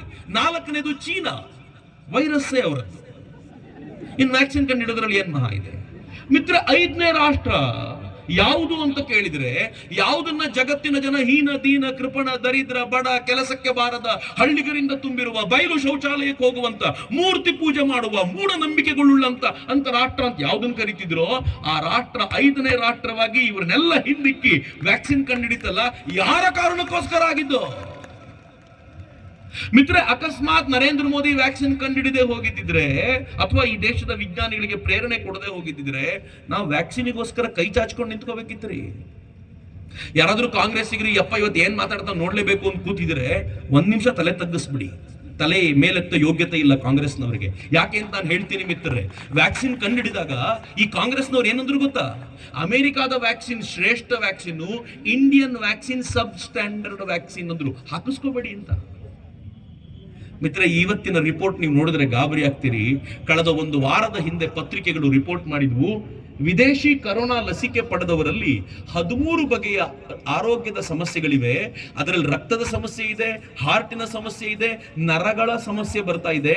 ಅಮೆರಿಕಾದವರು ಒದ್ದಾಡ್ತಾ ಇದ್ದಾರೆ. ಯಾವ್ದಾವುದು ಮಾಡರ್ನಾ, ಫೈಸರ್ ಮತ್ತು ಆಸ್ಟ್ರಾಜೆನಕಾ ತಗೊಂಡವ್ರಿಗೆಲ್ಲರಿಗೂ ಈ ಸಮಸ್ಯೆ ಇದೆ. ಆದ್ರೆ ಭಾರತದ ಕೋವ್ಯಾಕ್ಸಿನ್ ಮತ್ತು ಕೋವಿಶೀಲ್ಡ್ ತೆಗೆದುಕೊಂಡ ಮುಳುಬಾಗಿಲಿನ ಜನ ಮಾತ್ರ ಗುಂಡು ಕಲ್ಲಿನಂತೆ ಇದ್ದಾರೆ ಅಂತಂದ್ರೆ ಯಾರ ಕಾರಣಕ್ಕೆ? ಮೋದಿಯ ಕಾರಣಕ್ಕೆ. ಈಗ ನಾನು ಹೇಳ್ತೀನಿ, ಮೋದಿ ನನಗೆ 150 ಕೋಟಿ ರೂಪಾಯಿ ಹಾಕಿದ್ರು ಅಂತಂದ್ರೆ ಪಾಕಿಸ್ತಾನ್ ಜಿಂದಾಬಾದ್ ಅಂತ ಹೇಳುವಂತ ಜನರನ್ನ ಸಮರ್ಥಿಸಿಕೊಳ್ಳುವಂತ ಕಾಂಗ್ರೆಸ್ಸಿಗರ ಜೀವಕ್ಕೆ ನಯಾ ಪೈಸೆ ಕಿಮ್ಮತ್ತಿಲ್ಲ ರೀ. ನಾನಂತೂ ಬೆಲೆ ಕೊಡಲ್ಲ ಅವರಿಗೆ, ನಯಾ ಪೈಸೆ ಕಿಮ್ಮತ್ತಿಲ್ಲ. ಆದ್ರೆ ಹಿಂದೂಸ್ತಾನ್ ಜಿಂದಾಬಾದ್ ಅಂತ ಹೇಳಿ ಭಾರತಕ್ಕೋಸ್ಕರ ಬದುಕುವಂತ ನನ್ನಂತ ನಿಮ್ಮಂತ ಈ ದೇಶದ ಕೋಟ್ಯಂತರ ಜನರ ಬದುಕಿಗೆ ಕೋಟ್ಯಂತರ ರೂಪಾಯಿ ಬೆಲೆ ಇದೆ. ನಮ್ಮ ಜೀವ ಉಳಿಸಿದ ನರೇಂದ್ರ ಮೋದಿ ನಮ್ಮ ಅಕೌಂಟ್ಗೆ 150 ಕೋಟಿ ರೂಪಾಯಿ ಹಾಕಿದ್ದಾರೆ ಅಂತ ಆ ಕಾರಣಕ್ಕೆ ಹೇಳದ್ ನಾನು. ಯಾರ ಜೀವಕ್ಕೆ ಬೆಲೆ ಇಲ್ವೋ ಅವ್ರ ಅಕೌಂಟಿಗೆ ಬಂದಿಲ್ಲ, ಯಾರ ಜೀವಕ್ಕೆ ಬೆಲೆ ಇದೆಯೋ ಅವರೆಲ್ಲರ ಅಕೌಂಟಿಗೆ ದುಡ್ಡು ಬಂದಾಗೋಗಿದೆ. ಕರೋನಾ ಕಾಲದಲ್ಲೇ ಸಿಕ್ಕಾಗೋಗಿದೆ. ಯಾಕಂದ್ರೆ ಜೀವ ಉಳಿಸಿದ್ರಲ್ಲ ಮಿತ್ರ, ಜೀವ ಉಳಿಸಿದ್ರು ಅಂತ ಯಾಕೆ ಹೇಳ್ತೀನಿ. ಅಮೆರಿಕಾದ ವ್ಯಾಕ್ಸಿನ್ ನ ಬೆಲೆ ಎಷ್ಟಿತ್ತು ಗೊತ್ತಾ? ಒಂದೊಂದು 3,000 ರೂಪಾಯಿ. ಸ್ವಲ್ಪ ವಯಸ್ಸಾದವ್ರಿಗೆ 3 ಡೋಸು, ಸಾಧಾರಣದವರಿಗೆ 2 ಡೋಸ್ ಬೇಕು. ಆದ್ರೆ 3 ಡೋಸ್ ಅಂತ ಲೆಕ್ಕ ಇಟ್ಕೊಂಡ್ರು 3,000 ರೂಪಾಯಿ 3 ಡೋಸು 10,000 ರೂಪಾಯಿ ಆಗ್ತಿತ್ತು. ನಾವೆಲ್ಲರೂ 10,000 ರೂಪಾಯಿ ಸ್ವಂತ ಪಾಕೆಟ್ ನಿಂದ ಕೊಡಬೇಕಿತ್ತು. ಇಲ್ಲ ಅಂದ್ರೆ ಲಕ್ಷಾಂತರ ಕೋಟಿ ರೂಪಾಯಿನ ಅಮೆರಿಕಾದ ಎದೆ ಮೇಲೆ ಭಾರತ ತನ್ನ ಬೊಕ್ಕಸದಿಂದ ಸುರಿಬೇಕಾಗಿದೆ. ಅದಕ್ಕೆ ಕಾಂಗ್ರೆಸ್ಸಿಗರು ಹೇಳಿದ್ರು ಈ ದೇಶದ ಎಕಾನಮಿಯನ್ನ ಹಾಳು ಮಾಡಬೇಕು ಅನ್ನೋ ದೃಷ್ಟಿಯಿಂದ ಪ್ಲಾನ್ ಮಾಡಿದ್ರು. ಆದ್ರೆ ನರೇಂದ್ರ ಮೋದಿ ಅಡ್ಡ ನಿಂತರು. ಯಾವ ಕಾರಣಕ್ಕೂ ಅಮೆರಿಕದ ವ್ಯಾಕ್ಸಿನ್ ಇಲ್ಲ, ಭಾರತದ ವ್ಯಾಕ್ಸಿನ್ ತರಬೇಕು ಮತ್ತು ಸೈಡ್ ಎಫೆಕ್ಟ್ ಇಲ್ಲದ ಭಾರತದ ವ್ಯಾಕ್ಸಿನ್ ಹುಡುಕಬೇಕು ಅಂತ ಅವ್ರು ಹುಡುಕಿಸಿ ಮಾಡಿಸಿದ್ದಕ್ಕೋಸ್ಕರ ಈ ವ್ಯವಸ್ಥೆ ಇದೆ. ಆದ್ರೆ ಕಾಂಗ್ರೆಸ್ಸಿಗರು ಏನ್ ಮಾಡ್ಬಿಟ್ರು ಅಂತಂದ್ರೆ ನರೇಂದ್ರ ಮೋದಿ ಅವರನ್ನ ಹರಾಜ್ ಮಾಡ್ಬಿಟ್ರು. ಆ ಟೈಮಲ್ಲಿ ಆ ಹೊತ್ತಲ್ಲಿ ಏನಾಯ್ತು ಗೊತ್ತಾ? ಬಹಳ ಇಂಟ್ರೆಸ್ಟಿಂಗ್ ಆಗಿರುವಂತ ಘಟನೆ. ಜಗತ್ತಿನ ಬಡ ರಾಷ್ಟ್ರಗಳು ಅಮೆರಿಕಾದ ಹತ್ರ ಕೇಳಿದ್ರು, ನಮ್ಗೆ ವ್ಯಾಕ್ಸಿನ್ ಕೊಡ್ರಿ, ನಾವು ಅವ್ರ ಸಾಲಲ್ಲಿ ಇರಬೇಕಿತ್ತು, ಕೊಡ್ರಿ ಅಂತ ಕೇಳಕ್ಕೆ. ಅಮೆರಿಕ ಏನಂತ ಗೊತ್ತಾ? 2 ಕಂಡೀಷನ್ನು. ಮೊದಲು ನಮ್ಮ ಜನಕ್ಕೆ ವ್ಯಾಕ್ಸಿನ್ ಹಾಕ್ತೀನಿ, ಆಮೇಲೆ ನಿಮಗೆ ಕೊಡ್ತೀನಿ. ಒಪ್ಕೊಂಡ್ರು ಜನ. ನಾವು ಇನ್ನು ಸ್ವಲ್ಪ ದಿನ ಮನೆಯೊಳಗೆ ಕೂಡಾಕೊಂಡಿರ್ತೀವಿ, ಆಮೇಲೆ ಕೊಡಿ ನಮಗೆ ಅಂತ. 2ನೇ ಕಂಡೀಷನ್ ಏನು ಗೊತ್ತಾ? ನಮ್ಮ ವ್ಯಾಕ್ಸಿನ್ಗೆ ಏನು ಕಾಸ್ಟ್ ಆಗಿದೆಯೋ ಅದಕ್ಕಿಂತ ಹೆಚ್ಚಿನ ದುಡ್ಡನ್ನು ನಾನು ಹೇಳ್ತೀನಿ, ಪ್ರಾಫಿಟ್ ಕೇಳ್ತೀನಿ, ದುಡ್ಡು ಕೊಡಬೇಕು. ದುಡ್ಡಿಲ್ಲ ಅಂದ್ರೆ ನಿಮ್ಮ ದೇಶದ ಆಸ್ತಿಯನ್ನ ಮಾರಾಟ ಮಾಡಬೇಕು ಅಂತ, ಪೋರ್ಟನ್ನು ಮಾರಾಟ ಮಾಡಬೇಕು, ಏರ್ಪೋರ್ಟ್ ಮಾರಾಟ ಮಾಡಬೇಕು, ಅಥವಾ ಅಡ ಇಡಬೇಕು ಅಂತ. ಅಂದ್ರೆ ಕರೋನಾ ಗೆಲ್ಲಲಿಕ್ಕೆ ದೇಶ ಮಾರಾಟ ಮಾಡಬೇಕಿತ್ತು. ಆವಾಗ ಅವರೆಲ್ಲರೂ ಭಾರತದ ಕಡೆ ತಿರುಗಿದ್ರು, ನಿಮ್ಮ ಹತ್ರ ಇದೆಲ್ಲ ವ್ಯಾಕ್ಸಿನ್, ನಮ್ಗೆ ಕೊಡಲ್ವಾ? ನರೇಂದ್ರ ಮೋದಿ ಹೇಳಿದ್ರು ನಮ್ದು 2 ಕಂಡೀಷನ್. ನಮ್ಮ ಜನಕ್ಕೆ ಕೊಡುವಾಗಲೇ ನಿಮಗೂ ಕೊಡ್ತೀವಿ, ಯಾಕಂದ್ರೆ ಪ್ರೊಡಕ್ಷನ್ ಕೆಪಾಸಿಟಿ ಅಮೆರಿಕಕ್ಕಿಂತ ಜಾಸ್ತಿ ಇದೆ, ನಮ್ಮ ಹತ್ರ ಪ್ರೊಡಕ್ಷನ್ ಮಾಡಿ ಕೊಡಬಲ್ಲವು, ಏನ್ ತೊಂದರೆ ಇಲ್ಲ. 2ನೇ ಕಂಡೀಷನ್ ಏನ್ ಗೊತ್ತಾ? ವ್ಯಾಕ್ಸಿನ್ ಪ್ರೊಡಕ್ಷನ್ಗೆ ಎಷ್ಟು ಕಾಸ್ಟ್ ಆಗಿದೆಯೋ ಅದ್ರ ಮೇಲೆ 1 ರೂಪಾಯಿ ಲಾಭ ಬೇಡ ಕಣ್ರಪ್ಪ, 249 ರೂಪಾಯಿ ಆಗತ್ತೆ, ಅಷ್ಟು ಕೊಟ್ಟರೆ ಸಾಕು ನಮಗೆ ಅಂತ ಬರೀ 249 ರೂಪಾಯಿ ಕೊಡ್ತೀನಿ ಅಂತ ಒಪ್ಪಿಕೊಂಡ ರಾಷ್ಟ್ರ ನಮ್ದು. ಚಪ್ಪಾಳೆ ಸ್ವಲ್ಪ ಬೇಗ ಹೊಡೆದ್ರಿ ನೀವು. ಇನ್ನೊಂದು ಕೇಳೋದಿದೆ ನಿಮಗೆ, ಇನ್ನೊಂದು ಹೇಳಿದ್ರೆ ಇನ್ನೂ ಖುಷಿ ಆಗ್ತೀರಾ ನೀವು. ಆಗ ಆ ರಾಷ್ಟ್ರಗಳು ಹೇಳಿದ್ವು 249 ರೂಪಾಯಿ ಇಲ್ವಲ್ಲ. ಮೋದಿ ಏನಂದ್ರು ಗೊತ್ತಾ? ಯಾವ ರಾಷ್ಟ್ರಗಳ ಬಳಿ ವ್ಯಾಕ್ಸಿನ್ ಕೊಂಡ್ಕೊಳ್ಳಿಕ್ಕೆ ದುಡ್ಡಿಲ್ವೋ ಅವರಿಗೆ ಉಚಿತವಾಗಿ ಭಾರತ ಕೊಡತ್ತೆ ಅಂತ ಹೇಳ್ತಲ್ಲ ಜಗತ್ತಿನ ಏಕೈಕ ರಾಷ್ಟ್ರ. ಈಗ ನನಗೆ ಹೇಳ್ರಿ, ಒಂದು ಡಬ್ಬಾ ಪ್ರಾಡಕ್ಟ್ ಮೇಲೆ ಪ್ರಾಫಿಟ್ ಮಾಡಿದ್ರೆ ಜನ ಶಭಾಷ್ ಅನ್ನುವಾಗ ಜೀವ ಉಳಿಸೋ ಔಷಧಿಯನ್ನು ಉಚಿತವಾಗಿ ಕೊಡ್ತೀನಿ ಅಂದ್ರೆ ಚಪ್ಪಾಳೆ ತಡ್ತಿರಲ್ಲ ನೀವು. ಯಾಕೆ ಗೊತ್ತಾ? ಹಿಂದೂ ಸಂಸ್ಕೃತಿ ಹಂಗಿದೆ. ಜಗತ್ತಿನಲ್ಲಿ ಎಲ್ಲೆಲ್ಲಿ ಜನ ಇದ್ದಾರೋ ಅವರೆಲ್ಲರೂ ಸುಖವಾಗಿರ್ಲಿ ಅಂತ ಪ್ರಾರ್ಥಿಸುವಂತ ಜಗತ್ತಿನ ಏಕೈಕ ಸಂಸ್ಕೃತಿ ನಮ್ದು. ಆ ಕಾರಣಕ್ಕೆ ಮುಳುಬಾಗಿಲಿನ ಜನ ಚಪ್ಪಾಳೆ ಹೊಡಿತಾರೆ. ಪ್ರಾಫಿಟ್ ಬೇಕಾಗಿಲ್ಲಪ್ಪ, ನಮ್ಗಿದು ಬೇಕು ಅಂತ. ಬರೀ ನರೇಂದ್ರ ಮೋದಿ ಮಾತ್ರ ಈ ಹಿಂದೂ ಸಂಸ್ಕೃತಿಗೆ ಬದುಕಿದವರಲ್ಲ. ಮುಳುಬಾಗಿನಲ್ಲಿ ಕೊನೆಯಲ್ಲಿ ಕೂತಿರೋ ಒಬ್ಬ ಸಾಮಾನ್ಯ ವ್ಯಕ್ತಿಯೂ ಕೂಡ ಈ ಸಂಸ್ಕೃತಿಗೆ ತಕ್ಕಂತೆ ಬದುಕ್ತಾನಲ್ಲ. ಪರಿಣಾಮ ಏನಾಯ್ತು ಗೊತ್ತಾ? ಈ ದೇಶ ಜಗತ್ತಿನ 100ಕ್ಕೂ ಹೆಚ್ಚು ರಾಷ್ಟ್ರಗಳಿಗೆ 30 ಕೋಟಿಗೂ ಹೆಚ್ಚು ವ್ಯಾಕ್ಸಿನ್ ಕಳಿಸ್ಕೊಡ್ತು. 20ಕ್ಕೂ ಹೆಚ್ಚು ರಾಷ್ಟ್ರಗಳಿಗೆ ಉಚಿತ ವ್ಯಾಕ್ಸಿನ್ ಕೊಡ್ತು. 150ಕ್ಕೂ ಹೆಚ್ಚು ರಾಷ್ಟ್ರಗಳಿಗೆ ನಾವು ಕರೋನಾ ಸಂಬಂಧಿತ ಔಷಧಿ ಕೊಟ್ವಿ. ಕೇಳೋ ರಾಷ್ಟ್ರ ಕೊಡೋ ಮಟ್ಟಿಗೆ ಬಂದ್ಬಿಡ್ತು. ಕಾಂಗ್ರೆಸ್ನವ್ರು ಗಲಾಟೆ ಮಾಡಿದ್ರು, ಎಲ್ಲ ಬೇರೆಯವ್ರಿಗೆ ಕೊಡ್ತಾ ಇದ್ದೀರಾ ನೀವು ಅಂತ. ನರೇಂದ್ರ ಮೋದಿ ಆ ಕಿರಿಕಿರಿ ತಾಳಲಾಗದೆ ಹೊರಗಡೆ ಕಳಿಸೋದನ್ನ ಸ್ಟಾಪ್ ಮಾಡ್ಬಿಟ್ರು. ಆಗ ಬ್ರೆಜಿಲ್ನವರು ಗಲಾಟೆ ಮಾಡಿದ್ರು, ನಮಗೆ ನೀವು ಕಳಿಸ್ಕೊಡ್ತೀರಾ ಅಂತ ಕೈ ಚಾಚ್ಕೊಂಡು ಕಾಯ್ಕೊಂಡು ಕೂತಿದ್ವಿ, ನೀವು ನೋಡಿದ್ರೆ ಸ್ಟಾಪ್ ಮಾಡಿಬಿಟ್ರಿ. ಈಗ ನಮ್ಮ ಜನರ ಜೀವದ ಮೇಲೆ ನಿಮ್ ಕಾಳಜಿನೇ ಇಲ್ವಾ ಅಂತ ಕೇಳಿದಾಗ ತುಂಬಾ ಬೇಸರದಿಂದ ನರೇಂದ್ರ ಮೋದಿ ಏನ್ ಮಾಡಿದ್ರು, ಆಯ್ತು ನಾನು ಕಳಿಸ್ತೀನಿ ಅಂತ ಒಂದು ಕನ್ಸೈನ್ಮೆಂಟ್ ಕಳಿಸ್ಕೊಟ್ರು. ಇಂಟ್ರೆಸ್ಟಿಂಗ್ ಸ್ಟೋರಿ ಇದು. ಮೇಲಿನ ಚಿತ್ರ ಇದೆಯಲ್ಲ, ವಿಮಾನದಲ್ಲಿ ಮೊದಲನೇ ಕನ್ಸೈನ್ಮೆಂಟ್ ಹೋಯ್ತು ಅವರಿಗೆ. ಆ ಕನ್ಸೈನ್ಮೆಂಟ್ ಹೋದ ತಕ್ಷಣ ಅಲ್ಲಿನ ಅಧ್ಯಕ್ಷ ಬೋರ್ಸೆಲಾರೋ ಏನಂತ ಟ್ವೀಟ್ ಮಾಡಿದ ಗೊತ್ತಾ? 2ನೇ ಚಿತ್ರ ಏನ್ ಕಾಣ್ತಾ ಇದೆ ಟ್ವೀಟ್ ಮಾಡಿದ. ಆ ಚಿತ್ರದಲ್ಲಿ ಏನಿದೆ ಗೊತ್ತಾ, ಎಕ್ಸ್ಪ್ಲೈನ್ ಮಾಡ್ತೀನಿ. ಆ ಕಡೆ ನೋಡಿ, ಸಂಸ್ಕೃತದಲ್ಲಿ ಮತ್ತು ಇಂಗ್ಲಿಷ್ನಲ್ಲಿ ಧನ್ಯವಾದ ಭಾರತ್ ಅಂತ ಬರೆದಿದ್ದಾರೆ. ಕೆಳಗಡೆ ಬ್ರೆಜಿಲ್ನಲ್ಲಿ ಒಬ್ರಿಗಾಡೋ ಇಂಡಿಯಾ ಅಂತ ಬ್ರೆಜಿಲಿಯನ್ ಭಾಷೆಯಲ್ಲಿ ಬರೆದಿದ್ದಾರೆ. ಇನ್ನು ಮುಗ್ದಿಲ್ಲ. ಆ ಚಿತ್ರದ ಈ ಭಾಗದಲ್ಲಿ ಭಾರತ ಇದೆ, ಆ ಭಾಗದಲ್ಲಿ ಬ್ರೆಜಿಲ್ ಇದೆ, ಮಧ್ಯ ಸಂಜೀವಿನಿ ಪರ್ವತ ಹೊತ್ತ ಆಂಜನೇಯ ಭಾರತದಿಂದ ಬ್ರೆಜಿಲ್ಗೆ ಹಾರುವಂತ ಚಿತ್ರ ಟ್ವೀಟ್ ಮಾಡಿದ್ದಾರೆ. ನೀವು ಬೇಕಿದ್ರೆ ಅವನ ಅಕೌಂಟಿಗೆ ಹೋಗಿ, ಟ್ವಿಟರ್ ಅಕೌಂಟಿಗೆ ಹೋಗಿ ನೋಡಿದ್ರೆ ಗೊತ್ತಾಗುತ್ತೆ. ಬರೀ ಸಂಜೀವಿನಿ ಪರ್ವತ ಅಷ್ಟೇ ಇಟ್ಟಿಲ್ಲ, ಅದ್ರ ಮೇಲೆ ಒಂದು ಸಿರಿಂಜ್ ಇಟ್ಟು ಏನ್ ಹೇಳಿದ್ದಾರೆ ಅಂದ್ರೆ, ಈಗ ಸಂಜೀವಿನಿ ಸ್ವಲ್ಪ ಬೇರೆ ಆಗಿದೆ, ಸಿರಿಂಜ್ ರೂಪದಲ್ಲಿ ಬ್ರೆಜಿಲ್ಗೆ ಬರ್ತಿದೆ ಅಂತ. ಏನ್ರಿ ಈ ದೇಶದ ಪ್ರಧಾನಿ ಏನ್ ಮಾಡ್ಬಿಟ್ಟ ಪುಣ್ಯಾತ್ಮ. ಮಿತ್ರ, ನನಗೆ ಖುಷಿ ಏನು ಗೊತ್ತಾ, ಬ್ರೆಜಿಲ್ ಎಲ್ಲಿವರೆಗೂ ಬದುಕಿರುತ್ತೋ ಅಲ್ಲಿವರೆಗೂ ಬ್ರೆಜಿಲ್ನ ಇತಿಹಾಸಕಾರರು ಪಠ್ಯ ಪುಸ್ತಕದಲ್ಲಿ ಬರೀತಾರೆ, 2020ರ ದಶಕದಲ್ಲಿ ನಮ್ಮ ಜೀವ ಉಳಿಸಿದ ರಾಷ್ಟ್ರ ಭಾರತ, ಅದನ್ನ ನಾವು ಯಾವತ್ತೂ ಮರಿಬಾರದು ಅಂತ ನಮ್ಮ ಬಗ್ಗೆ 4 ಗೌರವದ ಮಾತನಾಡ್ತಾರಲ್ಲ, ಅದಕ್ಕೆ ಕಾರಣವಾಗಿದ್ದು ಈ ದೇಶದ ಪ್ರಧಾನಿ. ಮಿತ್ರ, ಈ ದೇಶದ ಪ್ರಧಾನಿ ಎಷ್ಟೆಲ್ಲ ಮಾಡಿದ್ದಾರೆ ಅಂತ ನಾನು ಹೇಳ್ತಾ ಹೋದ್ರೆ ಅಸಂಖ್ಯವಾಗುತ್ತೆ. ಆದ್ರೆ ಎಲ್ಲಕ್ಕಿಂತ ಸುಂದರವಾಗಿರುವಂತ ಸಂಗತಿ, ನಂಗೆ ಬಹಳ ಹಿಡಿಸಿರುವಂತ ಸಂಗತಿ ನಿಮ್ ಜೊತೆ ಹಂಚ್ಕೊಳ್ತೀನಿ ನಾನು. ಇದನ್ನ ಸ್ಟ್ರಿಂಗ್ ಆಫ್ ಪರ್ಲ್ಸ್ ಅಂತ ಕರೀತಾರೆ. ಪರ್ಲ್ ಅಂದ್ರೆ ಮುತ್ತು, ಸ್ಟ್ರಿಂಗ್ ಅಂದ್ರೆ ಹಾರ, ಮುತ್ತಿನ ಹಾರ ಅಂತ. ಚೀನಾದವರು ನಮ್ಗೊಂದು ಮುತ್ತಿನ ಹಾರ ಹಾಕಿದ್ದಾರೆ ಅಂತಿದ್ರೆ ಅರ್ಥ. ಆ ಚಿತ್ರದಲ್ಲಿ ನೋಡಿ, ಪಾಕಿಸ್ತಾನ ಅಂತ ಗ್ರೀನ್ ಕಲರ್ ಕಾಣುತ್ತಲ್ಲ, ಪಾಕಿಸ್ತಾನದಲ್ಲಿ ಚೀನಾ ಒಂದು ಬಂದರು ಮಾಡಿದೆ. ಅದನ್ನ ಗ್ವಾದಾರ್ ಪೋರ್ಟ್ ಅಂತ ಕರೀತಾರೆ, ಗ್ವಾದಾರ್ ಬಂದರು. ಈ ಬಂದರಲ್ಲಿ ಪಾಕಿಸ್ತಾನ ಏನ್ ಮಾಡಿದೆ ಗೊತ್ತಾ, ಚೆನ್ನಾಗಿ ಡೆವಲಪ್ ಮಾಡಿ ತಾನು ತನ್ನ ಹಡಗುಗಳನ್ನ ನಿಲ್ಸಿರ್ತೀನಿ, ಭಾರತದ ಗುಜರಾತಿನಿಂದ ಯಾವ ಹಡಗು ಮೂವ್ಮೆಂಟ್ ಆದ್ರೂ ಅದರ ಮೇಲೆ ಗಮನ ಇಟ್ಟಿರ್ತೀನಿ, ನಮ್ ಜೊತೆ ತಂಟೆ ಮಾಡಬೇಡಿ ಅಂತ ಎಚ್ಚರ ಕೊಡ್ಲಿಕ್ಕೆ. ಅದರ ಬಲಿ ಅಲ್ಲಿ ಮಾತ್ರ ಅಲ್ಲ, ಕೆಳಗಡೆ ಮಾಲ್ಡೀವ್ಸ್ ನಲ್ಲಿ ವ್ಯವಸ್ಥೆ ಮಾಡಿಟ್ಟಿದ್ದಾರೆ. ಶ್ರೀಲಂಕಾದ ಮೇಲೆ ತಮ್ಮ ಪ್ರಭಾವವನ್ನು ಇಟ್ಕೊಂಡು ಹಂಬನ್ ತೋಟ ಅನ್ನುವಂತ ಪೋರ್ಟ್ ನ ಬಂದರನ್ನ ಅಲ್ಲಿ ಡೆವಲಪ್ ಮಾಡ್ಕೊಂಡ್ರು. ಬಾಂಗ್ಲಾದೇಶದಲ್ಲಿ ಚಿತ್ತಗಾಂಗ್ ಪೋರ್ಟ್ ಅನ್ನು ಡೆವಲಪ್ ಮಾಡಿದ್ರು. ಆನಂತರ ನೀವು ಹೀಗೆ ಹೋದ್ರೆ ಮಲೇಷಿಯಾದಲ್ಲಿ ಇರ್ಬೋದು, ಸಿಂಗಪುರದಲ್ಲಿ ಇರ್ಬೋದು, ಅಲ್ಲೆಲ್ಲ ತಮ್ಮ ಪ್ರಭಾವವನ್ನು ಇಟ್ಕೊಂಡು ಭಾರತದ ಸುತ್ತಲೂ ಮುತ್ತಿನ ಹಾರ ಹಾಕಿ ಕೂರಿಸಿದ್ರು. ನೀವು ಸ್ವಲ್ಪ ಮಿಸ್ ಕಾಡಿದ್ರೆ ಅಟ್ಯಾಕ್ ಮಾಡ್ಲಿಕ್ಕೆ ನಾನು ರೆಡಿಯಾಗಿದ್ದೀನಿ ಅಂತ. ಮುತ್ತಿನ ಹಾರ ಅಲ್ಲ ಮಿತ್ರರೇ, ಅದು ಕೊರಳಿಗೆ ಉರುಳು ಹಾಕಿ ಕೂರಿಸಿದ್ರು. ನಮ್ಮವ್ರು ಏನು ಮಾಡ್ಲಿಲ್ಲ ರೀ. ಸ್ವಲ್ಪ ಮಟ್ಟಿಗೆ ಅಟಲ್ ಬಿಹಾರಿ ವಾಜಪೇಯಿ ಅವರು ಒಂದಷ್ಟು ಪ್ರಯತ್ನ ಪಟ್ಟರು, ಅದು ಬಿಟ್ರೆ ಆನಂತರ ಬಂದ ಕಾಂಗ್ರೆಸ್ ಗವರ್ಮೆಂಟ್ ಚೀನಾಕ್ಕೆ ಶರಣಾಗತವಾಗಿ ಕೂತಿತ್ತು. ಅದಾದ ನಂತರ ಮೋದಿ ಬಂದ್ರಲ್ಲ, ಸುಮ್ಮನಿರ್ಲಿಕ್ಕಾಗತ್ತೇನು? ಮೋದಿ ಏನ್ ಮಾಡಿದ್ರು ಗೊತ್ತಾ? ನನ್ಗೆ ಯಾಕೆ ಮೋದಿ ಇಷ್ಟ ಅಂದ್ರೆ ಈ ಕಾರಣಕ್ಕೆ. ಮೋದಿ ಬಂದ್ಮೇಲೆ ಅವ್ರು ಮುತ್ತಿನ ಹಾರ ಹಾಕಿದ್ರು, ಇವರ ನೆಕ್ಲೇಸ್ ಆಫ್ ಡೈಮಂಡ್ ಹಾಕಿದ್ರು. ಡೈಮಂಡ್ ನೆಕ್ಲೇಸ್ ವಾಪಸ್ ಹಾಕಿದ್ರು. ಡೈಮಂಡ್ ನೆಕ್ಲೇಸ್ ಹೆಂಗ್ ಹಾಕಿದ್ರು ಅಂತ ತೋರಿಸ್ತೀನಿ ನಾನು ನಿಮ್ಗೆ. ಅವರು ಪಾಕಿಸ್ತಾನದಲ್ಲಿ ಬಂದರು ಮಾಡಿದ್ರಲ್ಲ, ಪಾಕಿಸ್ತಾನಕ್ಕೆ ಎದುರಾಗಿರುವಂತ ಇರಾನ್ ನಲ್ಲಿ ಅಟಲ್ಜಿ ಶುರು ಮಾಡಿದ ಕೆಲಸವನ್ನ ಮೋದಿ ಕಂಪ್ಲೀಟ್ ಮಾಡಿದ್ರು. ಚಾಬಹಾರ್ ಅನ್ನುವಂತ ಬಂದರು ಮಾಡಿದ್ರು. ನಾನು ದೂರದಿಂದ ಬರಲ್ಲ, ನೀನ್ ಅಟ್ಯಾಕ್ ಮಾಡ್ಲಿಕ್ಕೆ ಬಂದ್ರೆ ಇಲ್ಲಿಂದನೇ ನಾನು ನಿನ್ನ ಗಮನಿಸ್ತೀನಿ ಅಂತ ಹೇಳಬಲ್ಲಂತ ಕೆಲಸ ಮಾಡಿದ್ರು. ಅಲ್ಲಿಗೆ ಮುಗಿಲಿಲ್ಲ. ಒಮನ್ ಅನ್ನುವಂತ ರಾಷ್ಟ್ರದಲ್ಲಿ ದುಕ್ಮ್ ಅನ್ನುವಂತ ಒಂದು ಪೋರ್ಟ್ ಅನ್ನು ಡೆವಲಪ್ ಮಾಡಿದ್ರು. ಒಮನ್ಗೂ ನರೇಂದ್ರ ಮೋದಿ ಅವರಿಗೂ ಘನಿಷ್ಠವಾಗಿರುವಂತ ಸಂಬಂಧ.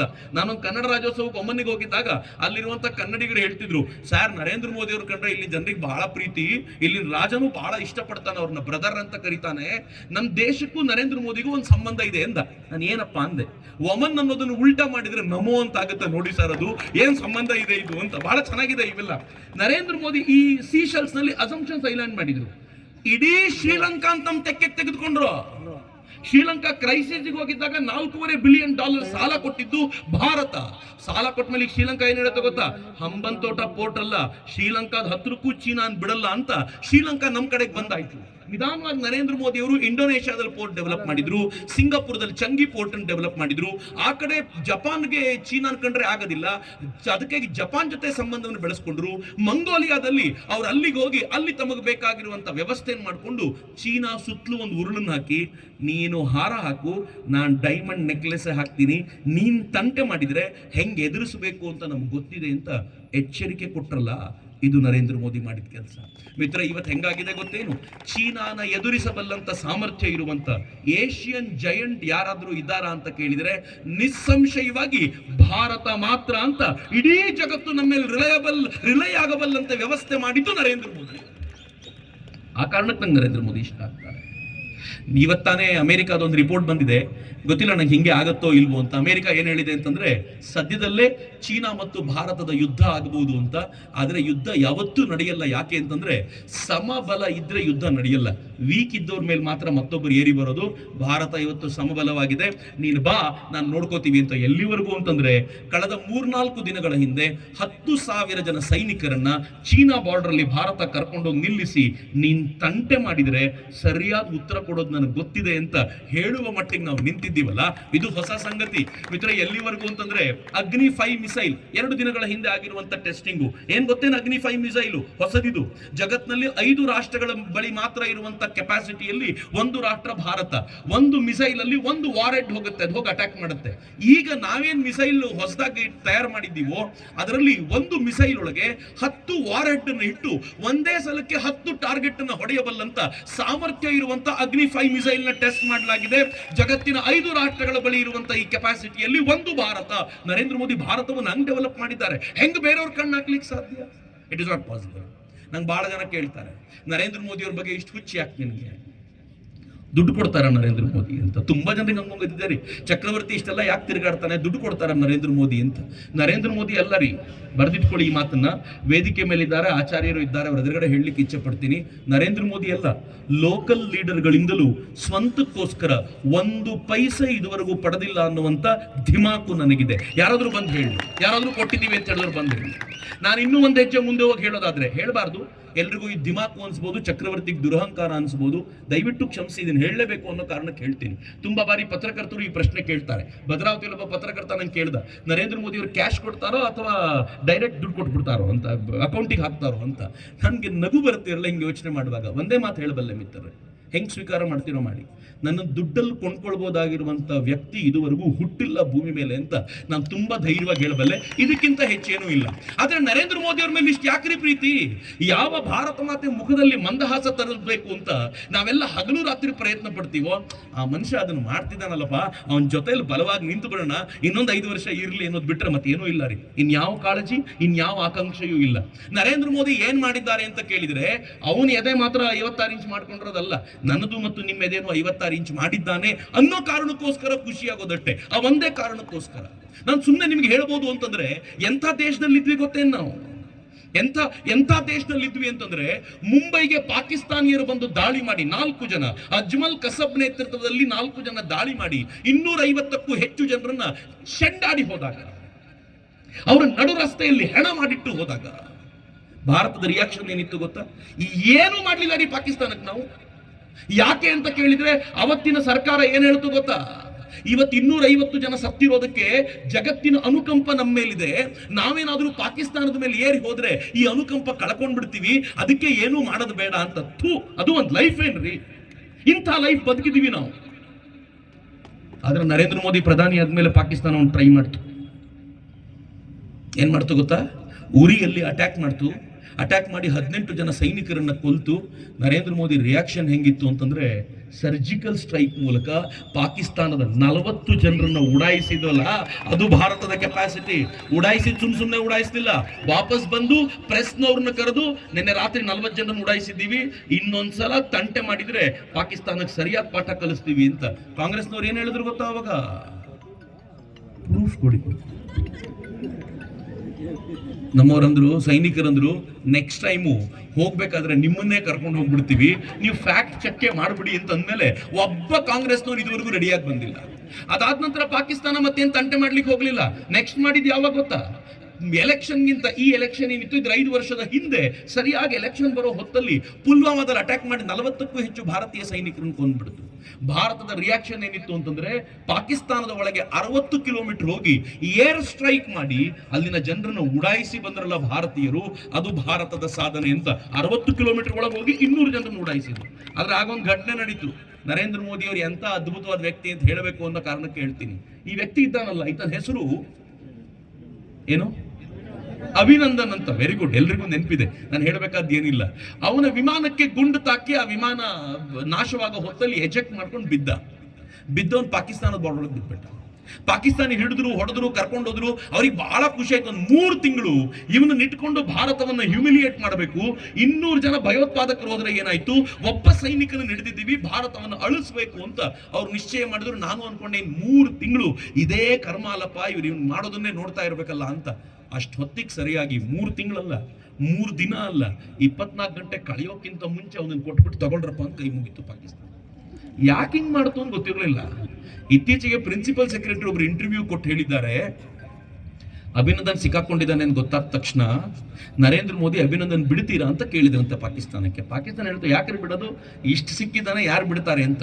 ತಕ್ಷಣ ನರೇಂದ್ರ ಮೋದಿ ಹೇಳಿದ್ರಂತೆ 9 ಮಿಸೈಲ್ ಲಾಂಚರ್ಗಳನ್ನ ಪಾಕಿಸ್ತಾನದ ಕಡೆ ತಿರುಗಿಸಿ 24 ಗಂಟೆ ಟೈಮ್, ಅಭಿನಂದನ್ ವಾಪಸ್ ಬಂದ್ರೆ ಸರಿ 25ನೇ ಗಂಟೆ ಭೂಪಟದಲ್ಲಿ ಪಾಕಿಸ್ತಾನ ಇಲ್ಲದೆ ಇರೋ ತರ ಮಾಡ್ತೀನಿ ಅಂತ ಯಾವಾಗ ನರೇಂದ್ರ ಮೋದಿ ಹೇಳಿದ್ರು, ಪಾಕಿಸ್ತಾನ ಅಮೆರಿಕಾದ ಹತ್ರ ಓಡದಂತೆ ಉಳಿಸ್ಕೊಡಿ ಅಂತ. ಅಮೆರಿಕ ಏನ್ ಹೇಳ್ತಂತೆ ಗೊತ್ತಾ, ಮನಮೋಹನ್ ಸಿಂಗ್ ಅಲ್ಲ ಅದು, ಹೇಳಿದ್ ಮಾಡ್ತಾನೆ, ಬಿಟ್ಬಿಡಿ ಸುಮ್ಮನೆ ಅಂತ. ಅನಿವಾರ್ಯವಾಗಿ 24 ಗಂಟೆ ಕಳೆಯೋಕ್ಕಿಂತ ಮುಂಚೆ ಅಭಿನಂದನ್ ಬಿಟ್ಟು ಪಾಕಿಸ್ತಾನ ಕೈ ಮುಗಿಬೇಕಾಗಿ ಬಂತಲ್ಲ, ಇದು ಪಾಕಿಸ್ತಾನದ ಪರಿಸ್ಥಿತಿ. ನರೇಂದ್ರ ಮೋದಿ ಭಾರತವನ್ನ ಹಿಂಗ್ ಕಟ್ಟಿಕೊಟ್ಟಿದ್ದಾರೆ. ಈ ಮನುಷ್ಯ ಈ ಕೆಲಸ ಮಾಡಿರೋದನ್ನ ಹೇಳಲಿಕ್ಕೆ ದುಡ್ಡು ತಗೋಬೇಕೇನ್ರಿ ನಾನು? ಮಿತ್ರ, ಕಾಂಗ್ರೆಸ್ ಬಿಟ್ಬಿಟ್ರೆ ಏನ್ ಹೇಳ್ತಾರೆ ಗೊತ್ತಾ, ಇವತ್ತು ಮುಳುಬಾಗಿನಲ್ಲಿ ಈ ಕಾರ್ಯಕ್ರಮಕ್ಕೆ ಬಂದಿರೋ ಪ್ರತಿಯೊಬ್ಬರಿಗೂ 500 ರೂಪಾಯಿ ಕೊಟ್ಟಿದ್ದಾರೆ ಅಂತಾರೆ. ನರೇಂದ್ರ ಮೋದಿ ಮಾಡಿರುವ ಕೆಲಸವನ್ನು ಕೇಳಲಿಕ್ಕೆ ದುಡ್ಡು ತಗೋಬೇಕೇನ್ರಿ ನಾವು? ಈ ಭಾರತದ ಗೌರವದ ಗುಣಗಾನ. ಮಿತ್ರ, ಇವತ್ತು ಪಾಕಿಸ್ತಾನದಲ್ಲಿ ಹೆಂಗಿದೆ ಗೊತ್ತೇನು? ಒಂದ್ ಕಾಲ ಇತ್ತು, ಕೋಲಾರದಲ್ಲೂ ಕೂಡ ಭಯೋತ್ಪಾದನೆ ಇದ್ದಂತ ಕಾಲ ಬಹಳ ದೂರ ಏನಿರಲಿಲ್ಲ.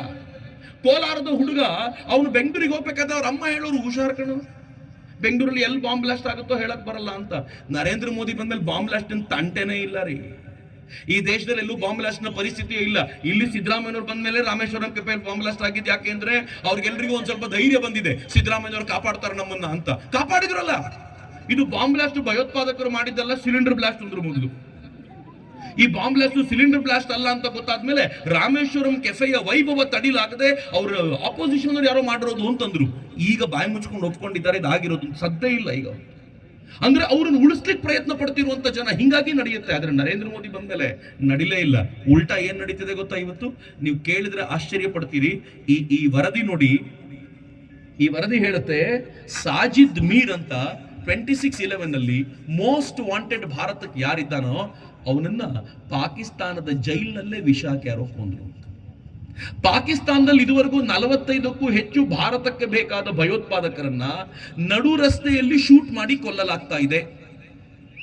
ಅವರು ವಾಕಿಂಗ್ ಮಾಡುವಾಗ, ಅವರು ಕ್ಲಿನಿಕ್ಗೆ ಹೋಗಿರುವಾಗ, ನಮಾಜ್ ಮಾಡ್ತಿರುವಾಗ ಯಾರೋ ಇಬ್ರು ಬರ್ತಾರೆ, ಡಮ್ ಅನ್ಸ್ಬಿಟ್ಟು ಹೋಗ್ತಾರೆ. ಪಾಕಿಸ್ತಾನ ಹೇಳುತ್ತೆ ಯಾರು ಮಾಡಿದ್ರು ಅಂತ ನಂಗೆ ಹಿಡಿಯಕ್ಕೆ ಆಗ್ತಿಲ್ಲ. ಭಾರತ ಹೇಳುತ್ತೆ ನನಗೂ ಗೊತ್ತಿಲ್ಲಪ್ಪ ಯಾರು ಮಾಡಿದ್ರು ಅಂತ. ಆದ್ರೆ ಇಷ್ಟಂತೂ ಸತ್ಯ, ಈ ಅನ್ನೋನ್ ಗನ್ಮ್ಯಾನ್ಗಳು ಹೆಂಗ್ ಕೆಲಸ ಮಾಡ್ತಿದ್ದಾರೆ ಅಂತಂದ್ರೆ, ಪಾಕಿಸ್ತಾನದಲ್ಲಿ ಭಾರತಕ್ಕೆ ಬೇಕಾದ ಭಯೋತ್ಪಾದಕರ ಹೆಂಡತಿಯರು ಅವ್ರ ಗಂಡಂದ್ರಿಗೆ ಹೇಳ್ತಿದ್ದಾರೆ, ಹೊರಗೆ ಹೋಗ್ಬೇಕಾದ್ರೆ ಹುಷಾರ್ರಿ, ಭಾರತದ ಅನ್ನೋನ್ ಗನ್ಮ್ಯಾನ್ಗಳು ಎಲ್ಲೆಲ್ಲಿ ತಿರುಗಾಡ್ತಿದ್ದಾರೋ ಗೊತ್ತಿಲ್ಲ, ನೀವು ಜೀವಂತವಾಗಿ ವಾಪಸ್ ಬರಬೇಕು ಅನ್ನೋದಷ್ಟೇ ನನ್ನ ಆಸೆ ಅಂತ ಅವ್ರು ಕೇಳಿಕೊಳ್ಳುವ ಮಟ್ಟಿಗೆ ಮಾಡಿದ್ದಾರಲ್ಲ. ಇದು ನರೇಂದ್ರ ಮೋದಿ ಭಾರತವನ್ನ ಕಟ್ಟಿರುವಂತ ರೀತಿ. ನನಗೆ ಈ ಕಾರಣಕ್ಕೆ ಹೆಮ್ಮೆ ನರೇಂದ್ರ ಮೋದಿ ಕುರಿತಂತೆ. ಹಾಗಂತ ಬರೀ ಭಾವನಾತ್ಮಕ ಸಂಗತಿಗಳಲ್ಲ, ನನಗೆ ಸಂಬಂಧಪಡದ ನಿಮಗೆ ಸಂಬಂಧಪಡದ ಸಂಗತಿಗಳಲ್ಲ. ನರೇಂದ್ರ ಮೋದಿ ಡೆವಲಪ್ಮೆಂಟಲ್ ಆಕ್ಟಿವಿಟಿ ಹೆಂಗೆ ಅಂತಂದ್ರೆ, ಉಳಿದೆಲ್ಲ ಪ್ರಧಾನಮಂತ್ರಿಗಳು ಇರೋ ಕಾಲಕ್ಕೆ ನರೇಂದ್ರ ಮೋದಿ ಬರೋಕ್ಕಿಂತ ಮುಂಚೆ ಹೆಚ್ಚು ಕಡಿಮೆ 90-91,000 ಕಿಲೋಮೀಟರ್ ಹೈವೇ ಇತ್ತು. ನರೇಂದ್ರ ಮೋದಿ ನಿಶ್ಚಯ ಮಾಡಿದ್ರು, ಕಳೆದ 9 ವರ್ಷಗಳಲ್ಲಿ ಅದಕ್ಕೆ 55,000 ಕಿಲೋಮೀಟರ್ ಹೈವೇ ಆಡ್ ಮಾಡಿದ್ದಾರೆ. ಉಳಿದೆಲ್ಲ ಪ್ರಧಾನಮಂತ್ರಿಗಳು ಮಾಡಿದ 60%ಗಿಂತಲೂ ಹೆಚ್ಚನ್ನ ಒಬ್ಬರೇ ಪ್ರಧಾನಿ ಮಾಡಿದ್ದಾನೆ ಅಂತಂದ್ರೆ ನರೇಂದ್ರ ಮೋದಿ ಅವ್ರ ಸಾಧನೆ ಇಮ್ಯಾಜಿನ್ ಮಾಡಿ. ಮನಮೋಹನ್ ಸಿಂಗ್ ಇದ್ದಾಗ ಒಂದ್ ದಿನಕ್ಕೆ ಹೈವೇ ರೇಟ್ ಏನ್ ಗೊತ್ತಾ, 11 ಕಿಲೋಮೀಟರ್ ಪರ್ ಡೇ. ಒಂದು ಹಂತಕ್ಕಂತೂ 2 ಕಿಲೋಮೀಟರ್ ಹೋಗಿತ್ತು. ನರೇಂದ್ರ ಮೋದಿ ಬಂದ ಮೇಲೆ ಆನ್ ಅನ್ ಆವರೇಜ್ ದಿನಕ್ಕೆ 29 ಕಿಲೋಮೀಟರ್ ಹೈವೇ ಆಗತ್ತೆ. ಒಂದು ಹಂತದಲ್ಲಿ world record 37 kilometre per day ಆಗುವಷ್ಟರ ಮಟ್ಟಿಗೆ ನರೇಂದ್ರ ಮೋದಿ ಹೈವೇ ರೇಟ್ ಅನ್ನು ತೆಗೆದುಕೊಂಡು ಹೋಗಿದ್ರು. ಇದು ನರೇಂದ್ರ ಮೋದಿ ನನಗೆ ನಿಮಗೆ ಕೊಡ್ತಾ ಇರುವಂತ ಶ್ರೇಷ್ಠವಾದ ಕೊಡುಗೆ ಅಂತ ನಾನು ಭಾವಿಸ್ತೀನಿ. ಹಾಗಂತ ಇಷ್ಟು ಸ್ಪೀಡ್ ಮಾಡ್ತಿದ್ದಾರೆ ಅಂತ ಕ್ವಾಲಿಟಿ ಇಲ್ಲ ಅನ್ಕೋಬೇಡಿ. ಮುಂಬೈ ನಾಗ್ಪುರ್ ಎಕ್ಸ್ಪ್ರೆಸ್ ವೇ ಅತ್ಯಂತ ಉದ್ದನೆಯ 701 ಕಿಲೋಮೀಟರ್ ಎಕ್ಸ್ಪ್ರೆಸ್ ವೇ, ಕ್ವಾಲಿಟಿ ನೋಡ್ರಿ ಅದು.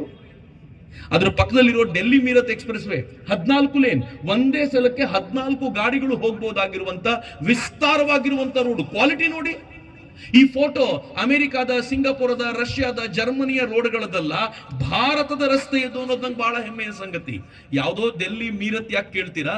ಇದು ನೋಡಿ ಬೆಂಗಳೂರು ಮೈಸೂರು ಹೈವೇ, ಕ್ವಾಲಿಟಿ ನೋಡಿ ಅದರದ್ದು. ನಾನು ಓಡಾಡಿರೋ ಕಾರಣಕ್ಕೆ ಹೇಳ್ತೀನಿ, 3-3.5 ಗಂಟೆ ಹಿಡಿತಿತ್ತು. ಈಗ ಹೆಚ್ಚಂದ್ರೆ 70-80, ಮ್ಯಾಕ್ಸಿಮಮ್ 90 ನಿಮಿಷ, 70-90 ನಿಮಿಷದಲ್ಲಿ ಹೋಗ್ಬೋದು. ಈಗ ಮೈಸೂರು ಅಷ್ಟು ಹತ್ರ. ಈಗ ಹೊಸ ರಸ್ತೆಗಳನ್ನು ಕೊಡ್ತೀವಿ ಅಂತ ಮೊನ್ನೆ ತಾನೇ ಗಡ್ಕರಿ ಅವರು ಬಂದು ಹೇಳಿದ್ದಾರೆ. ಹೆಚ್ಚು ಕಡಿಮೆ 376 400 ಕಿಲೋಮೀಟರ್ ರೋಡು ಒಂದು 6-7 ಸಾವಿರ ಕೋಟಿ ರೂಪಾಯಿಲಿ ನಾವು ಅದನ್ನ ಮಾಡ್ತೀವಿ ಅಂತ ಅವ್ರು ಬಂದು ಹೇಳಿದ್ದಾರೆ. ಒಂದು ಪ್ರಾಮಿಸ್ ಮಾಡಿದ್ದಾರೆ, ಇನ್ನೊಂದು 2 ವರ್ಷದಲ್ಲಿ ಕರ್ನಾಟಕದ ರೋಡ್ಗಳು ಅಮೆರಿಕನ್ ರೋಡ್ನ ಸ್ಟ್ಯಾಂಡರ್ಡ್ಸ್ ಇರೋ ತರ ಆಗುತ್ತೆ, ನೀವು ನೋಡ್ತೀರಾ ಅದನ್ನ ಅಂತ ಬಹಳ ಹೆಮ್ಮೆಯಿಂದ ಹೇಳಿ ಹೋಗ್ತಾರೆ. ಅಂತಂದ್ರೆ ಇದು ನರೇಂದ್ರ ಮೋದಿ ಕಾಲದಲ್ಲಿ ಆಗಿರೋದು. ಬರೀ ಒಳಗಿನ ರೋಡ್ ಅಲ್ಲ, ಈ ರೋಡ್ ನೋಡಿ, ಇದನ್ನು ಬೋಗಿಬಿಲ್ ಬ್ರಿಡ್ಜ್ ಅಂತ ಕರೀತಾರೆ. ಬಾರ್ಡರ್ ರೋಡ್, ಅರುಣಾಚಲ ಪ್ರದೇಶ ಮತ್ತು ಅಸ್ಸಾಂ 2 ರಾಜ್ಯಗಳನ್ನ ಸಂಪರ್ಕಿಸುತ್ತೆ ಈ ಬ್ರಿಡ್ಜ್. ನದಿಗೆ ಅಡ್ಡಲಾಗಿ ಕಟ್ಟಿರುವಂತ ಬ್ರಿಡ್ಜ್ ಇದು. ಈ ಬ್ರಿಡ್ಜ್ ನ ಕಲ್ಪನೆ ಕಟ್ಟಿದ್ದು ದೇವೇಗೌಡರು 1997ರಲ್ಲಿ. ಅದಕ್ಕೆ ಅಡಿಪಾಯ ಹಾಕಿದ್ರು, ಮುಂದೇನು ಕೆಲಸ ಆಗಲಿಲ್ಲ, ಅವ್ರದ್ದು ಅಧಿಕಾರದಿಂದ ಇಳಿಬೇಕಾಗಿ ಬಂತು. 2002ರಲ್ಲಿ ಅಟಲ್ ಬಿಹಾರಿ ವಾಜಪೇಯಿ ಬಂದರು, ಕಾಮಗಾರಿ ಶುರು ಮಾಡಿದ್ರು. ನೀವು ಮೋಸ ಮಾಡಿಬಿಟ್ವಿ ಅಟಲ್ಜಿಗೆ 2004ರಲ್ಲಿ. ಅವ್ರು ಸೋತ ಮೇಲೆ ಕಾಂಗ್ರೆಸ್ ಅಧಿಕಾರಕ್ಕೆ ಬಂತಲ್ಲ, ಒಂದು ಬೋಲ್ಟು ಒಂದು ನಟ್ಟು ಹಾಕಲಿಲ್ಲ. 2014ರಲ್ಲಿ ನರೇಂದ್ರ ಮೋದಿ ಬಂದರು, 6,000 ಕೋಟಿ ರೂಪಾಯಿ ಇನ್ವೆಸ್ಟ್ ಮಾಡಿದ್ರು, 80,000 ಸ್ಟೀಲ್ ಪ್ಲೇಟ್ಗಳನ್ನ ಬಳಸಿ 2018ರ ವೇಳೆಗೆ ಈ ಬ್ರಿಡ್ಜ್ನೇ ಕಂಪ್ಲೀಟ್ ಮಾಡಿ ದೇಶಕ್ಕೆ ಸಮರ್ಪಣೆ ಮಾಡಿದ್ರು. ಇದರ ಪರಿಣಾಮ ಏನ್ ಗೊತ್ತಾ? ಅರುಣಾಚಲ ಪ್ರದೇಶ ಮತ್ತು ಅಸ್ಸಾಂ ನಡುವಿನ ದೂರ 170 ಕಿಲೋಮೀಟರ್ ಕಡಿಮೆ ಆಗುತ್ತೆ. ಪ್ರತಿ ದಿನಕ್ಕೆ 10 ಲಕ್ಷ ರೂಪಾಯಿ ಡೀಸೆಲ್ ಉಳಿತಾಯ ಆಗುತ್ತೆ. ಇನ್ನೂ ಲಾಭ ಯಾರಿಗೆ ಗೊತ್ತಾ? ಅರುಣಾಚಲ ಪ್ರದೇಶದ ಮೇಲೆ ಚೀನಾದವ್ರು ಅಟ್ಯಾಕ್ ಮಾಡಿ ನಾವು ಬಂದ್ಬಿಟ್ಟಿದೀವಿ ಅಂತ ಅನೌನ್ಸ್ ಮಾಡಿದ್ರೆ, ಅಸ್ಸಾಂನಲ್ಲಿರುವ ಭಾರತೀಯ ಸೈನ್ಯ ಪಡೆ 170 ಕಿಲೋಮೀಟರ್ ಕಡಿಮೆ ಟ್ರಾವೆಲ್ ಮಾಡಿ ಚೀನಾದವರ ಎದುರಿಗೆ ನಿಂತು ನಾವು ಬಂದ್ಬಿಟ್ಟಿದೀವಿ, ತಗೋ ಯುದ್ಧ ಶುರು ಮಾಡೋಣ ಅಂತ ಹೇಳ್ಬೋದಾಗಿರೋ ವಾತಾವರಣ ಇದೆಯಲ್ಲ, ಅದನ್ನ ಈ ಬ್ರಿಡ್ಜ್ ಮಾಡಿಕೊಡ್ತು. ಚಪ್ಪಾಳೆ ಸ್ವಲ್ಪ ಬೇಗ ಹೊಡೆದಿದ್ದೀರಿ. ಯಾಕೆಂತ ಹೇಳ್ತೀನಿ ನಾನು, ಯಾರು ಗಮನಿಸ್ಲಿಲ್ಲ. ಈ ಬ್ರಿಡ್ಜ್ ನೋಡಿ, ಕೆಳಗಡೆ ವೈಟ್ ಪಿಲ್ಲರ್ ಕಾಣ್ತಾ ಇದೆ, ಅದ್ರ ಮೇಲೆ ಸ್ಟೀಲ್ ಪ್ಲೇಟ್ಸ್ ಇದೆಯಲ್ಲ, ಅಲ್ಲಿ ಟ್ರೈನ್ ಹೋಗುತ್ತೆ.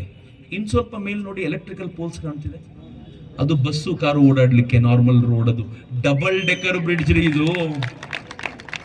ನರೇಂದ್ರ ಮೋದಿ ಮಾಡುವಂತ ಪ್ರತಿಯೊಂದು ಯೋಜನೆ ಆಲೋಚನೆಗಳಿವೆಯಲ್ಲ, ಅದು ಸಮಾಜಕ್ಕೆ ಉಪಯೋಗ ಆಗುವಂತ ಒಂದು ಅಪರೂಪದ ಯೋಜನೆ ನರೇಂದ್ರ ಮೋದಿ ತರ್ತಾರೆ. ರೋಡ್ಗಳ ಬಗ್ಗೆನೇ ಮಾತಾಡಿ ಅಂತ ನೀವೇನಾದ್ರೂ ಹೇಳಿದ್ರೆ ನಾನೊಂದು 2 ಗಂಟೆ ಮಾತನಾಡಬಲ್ಲೆ, ಆದ್ರೆ ಇಲ್ಲಿಗೆ ಸ್ಟಾಪ್ ಮಾಡ್ತೀನಿ ತುರ್ತಾಗಿ, ಯಾಕಂದ್ರೆ ಮುಂದಿಂದಕ್ಕೆ ಹೋಗೋಣ ಅಂತ. ನಾನು ನೆಕ್ಸ್ಟ್ ನಿಮಗೆ ನರೇಂದ್ರ ಮೋದಿ ನಿಮ್ಮ ಬದುಕನ್ನು ಹೆಂಗ್ ಬದಲಾಯಿಸಿದ್ರು ನೋಡಿ. ಇದೊಂದು ರೈಲ್ವೆ ಸ್ಟೇಷನ್, ಹಳೇದು ಹಿಂಗಿತ್ತು, ಹೊಸದು ಹಿಂಗಾಗಿದೆ.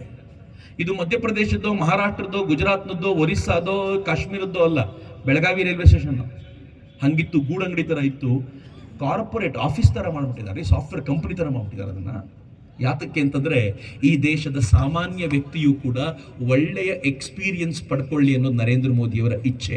400 ರೈಲ್ವೆ ಸ್ಟೇಷನ್ಗಳನ್ನ ಹಂಗೆ ಮಾಡಿದ್ದಾರೆ. ಇನ್ನು 535 ರೈಲ್ವೆ ಸ್ಟೇಷನ್ಗಳಿಗೆ ಮೊನ್ನೆ ಇತ್ತೀಚೆಗೆ ಅಡಿಗಲ್ ಹಾಕಿದ್ದಾರೆ. ಅದರಲ್ಲಿ ಕರ್ನಾಟಕದ 13 ರೈಲ್ವೆ ಸ್ಟೇಷನ್ಗಳಿವೆ ಅನ್ನೋದು ನಾವು ಹೆಮ್ಮೆ ಪಡಬೇಕಾಗಿರುವಂತ ಸಂಗತಿ. ಕೋಲಾರದ 2 ಇದೆ ಅದರಲ್ಲಿ ಅಂತ ಹೇಳ್ತಿದ್ದಾರೆ. 2 ಕೋಲಾರದ ರೈಲ್ವೆ ಸ್ಟೇಷನ್ಗಳು ಕೂಡ ಇದರಲ್ಲಿ ಸೇರ್ಕೊಂಡಿದೆ ಅಂತಂದ್ರೆ ಆ ರೈಲ್ವೆ ಸ್ಟೇಷನ್ಗಳನ್ನ ಇಮ್ಯಾಜಿನ್ ಮಾಡಿ ಮಿತ್ರ. ನಾನು ನಿಮ್ಗೆ ತೋರಿಸಿ ಹೇಳಬೇಕಾಗಿಲ್ಲ.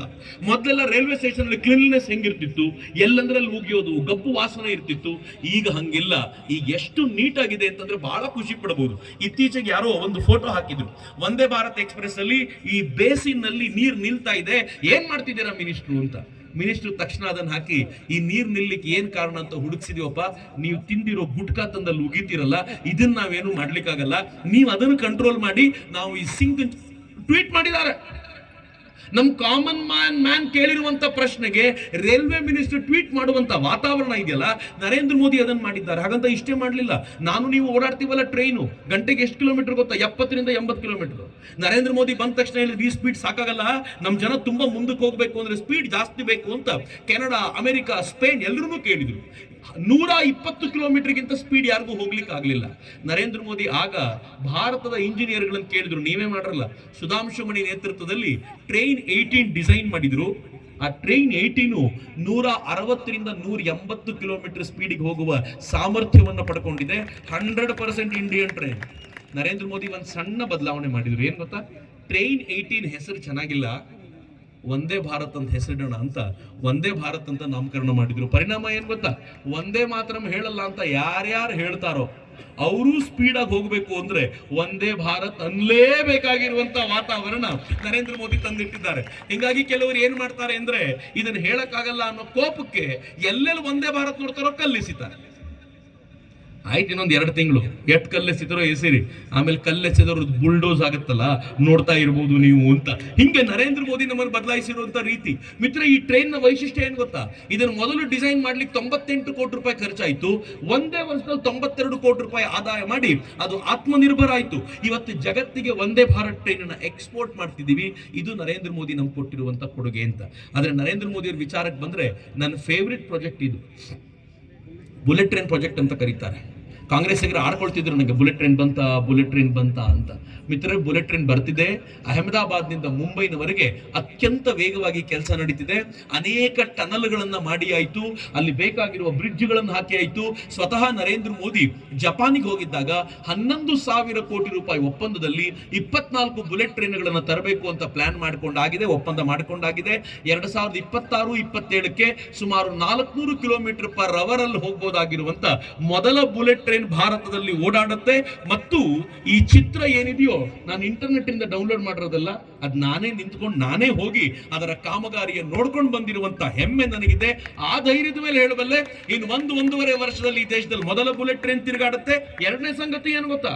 ಈ ದೇಶದ ಮಂತ್ರಿಗಳು ಹೇಳಿದ್ದಾರೆ, ಮೊದಲನೇ ಬುಲೆಟ್ ಟ್ರೈನ್ಗೆ ವಿದೇಶದ ಟೆಕ್ನಾಲಜಿ ಬಳಸಿದ್ದೀವಿ. ಈಗ ನಮ್ಗೆ ಗೊತ್ತಾಗಿದೆ, ಇದರ ನಂತರ ಬರುವಂತದ್ದೆಲ್ಲ 100% ಇಂಡಿಯನ್ ಟೆಕ್ನಾಲಜಿಯಲ್ಲಿ ಮಾಡ್ತೀವಿ, ನಾವು ಇನ್ನು ಮುಂದೆ ಬೇಗ ಮಾಡಬಹುದು ಅಂತ ಹೇಳುವಂತ ವಾತಾವರಣ ಇದೆಯಲ್ಲ. ನರೇಂದ್ರ ಮೋದಿ ಬದಲಾಯಿಸಿರೋ ರೀತಿ ನಮ್ ಜೀವನದ ಸ್ತರವನ್ನು ಚೇಂಜ್ ಮಾಡಿದ್ದಾರೆ. ಹೈ ಕ್ಲಾಸ್ ಟ್ರೈನ್ ಅಲ್ಲಿ ಹೋಗ್ಬೇಕು, ಹೈ ಕ್ಲಾಸ್ ರೋಡ್ ಅಲ್ಲಿ ಹೋಗ್ಬೇಕು, ಹೈ ಕ್ಲಾಸ್ ಬಸ್ ಅಲ್ಲಿ ತಿರುಗಾಡಬೇಕು, ನಮ್ ಜನರ ಕ್ಲಾಸ್ ಚೇಂಜ್ ಆಗಬೇಕು. ಅದ ನಾವೇನಂತೀವಿ ಗೊತ್ತಾ? ವಂದೇ ಭಾರತ್ ಬರ್ಲಿ, ಫ್ರೀ ಟಿಕೆಟ್ ಕೊಡ್ರಿ. ಏನ್ ಹೇಳೋಣ? ಕರ್ನಾಟಕದಲ್ಲಿ ಬಸ್ ಫ್ರೀ ಅಂತ ಓಡಾಡ್ತಿದಾರಲ್ಲ, ನರೇಂದ್ರ ಮೋದಿ ಬುಲೆಟ್ ಟ್ರೈನ್ ತರಬೇಕು, ಭಾರತವನ್ನು 100 ವರ್ಷ ಮುಂದಕ್ಕೆ ತಗೊಂಡು ಹೋಗ್ಬೇಕು ಅಂತ ಯೋಚನೆ ಮಾಡಿದರೆ, ಸಿದ್ದರಾಮಯ್ಯನವರು 25 ವರ್ಷ 50 ವರ್ಷ ಹಿಂದಕ್ಕೆ ತಗೊಂಡು ಹೋದ್ರಿ. ಹೆಂಗೆ ಅಂತ ಹೇಳ್ತೀನಿ ನಾನು ನಿಮಗೆ. ನಾನು ಬೆಂಗಳೂರಿನಲ್ಲಿ ಕಾಲೇಜ್ ಓದಬೇಕಾದ್ರೆ ಸೂಲಿಬೆಲೆ ಮನೆಗೆ ಬರ್ತಿದ್ದೆ. ನಾನು ಬಸ್ಸಲ್ಲಿ ಬಂದು ಹೊಸಕೋಟೆವರೆಗೂ ಹಂಗೆ ಬಂದ್ಬಿಡ್ತಿದ್ದೀರಿ. ಹೊಸಕೋಟೆಯಿಂದ ನಮ್ಮ ಊರಿಗೆ ಹೋಗೋ ಬಸ್ ಗ್ಯಾರಂಟಿ ಇರ್ತಿರ್ಲಿಲ್ಲ. ಅದು 15 ನಿಮಿಷಕ್ಕೊಂದು ಬರ್ಬೋದಿತ್ತೋ, ಅರ್ಧ ಗಂಟೆಗೋ 2 ಗಂಟೆಗೋ ಬರ್ತಾನೋ ಇತ್ತೋ ಇಲ್ಲೋ ಏನೂ ಗೊತ್ತಿರ್ತಿರ್ಲಿಲ್ಲ. ಅವಾಗ ನಾವ್ ಏನ್ ಮಾಡ್ತಿದ್ವಿ ಗೊತ್ತಾ? ಬಸ್ ಬಂದ ತಕ್ಷಣ, ನಾನ್ ಬಂದಾಗ ಫಸ್ಟ್ ಒಬ್ಬನೇ ಇರ್ತಿದ್ದೆ, ಬಸ್ ಬರೋವಳೆಗೆ 150 ಜನ ಆಗ್ಬಿಟ್ರು. ಫಸ್ಟ್ ಏನ್ ಮಾಡ್ತಿದ್ವಿ ಅಂದ್ರೆ, ಬಸ್ ಒಳಗೆ ಚಪ್ಪಲಿ ಹಾಕೋದು, ಬಸ್ಸಲ್ಲಿ ಖರ್ಚೀಫ್ ಹಾಕೋದು, ಇನ್ಯಾರು ಕೂತ್ಕೋಬಾರ್ದು ಅಂತ. ಆಮೇಲೆ ಬಹಳ ಜನ ಡೋರಿಂದ ಎಂಟ್ರಿನೇ ಕೊಡ್ತಿರ್ಲಿಲ್ಲ, ಕಿಟಕಿಯಿಂದ ಬರ್ತಿದ್ರು. 25 ವರ್ಷದ ಹಿಂದಿನ ಕಥೆ. ಹಂಗೆ ಆಯ್ತಲ್ರಿ ಕರ್ನಾಟಕ. ಈಗ ಯಾರು ಡೋರಿಂದ ಹತ್ತಾ ಇಲ್ರಿ ಬಸ್ಸನ್ನ, ಎಲ್ಲ ಕಿಟಕಿಯಿಂದ ಹತ್ತೋದು. ಏನ್ ಹೆಣ್ಮಕ್ಳು ಜುಟ್ಟು ಹಿಡಿದು ಕಿತ್ತಾಡೋದು ನೋಡ್ಬೇಕು. 21ನೇ ಶತಮಾನದಲ್ಲಿ ಒಂದು ಬಸ್ ಸೀಟಿಗೋಸ್ಕರ ಜುಟ್ಟು ಹಿಡಿದು ಕಿತ್ತಾಡುವಂತ ಪರಿಸ್ಥಿತಿ ಬಂತು ಅಂತಂದ್ರೆ 25 ವರ್ಷಕ್ಕೆ ಹಿಂದಕ್ಕೆ ಹೋಗ್ಲಿಲ್ವಾ ನಾವು?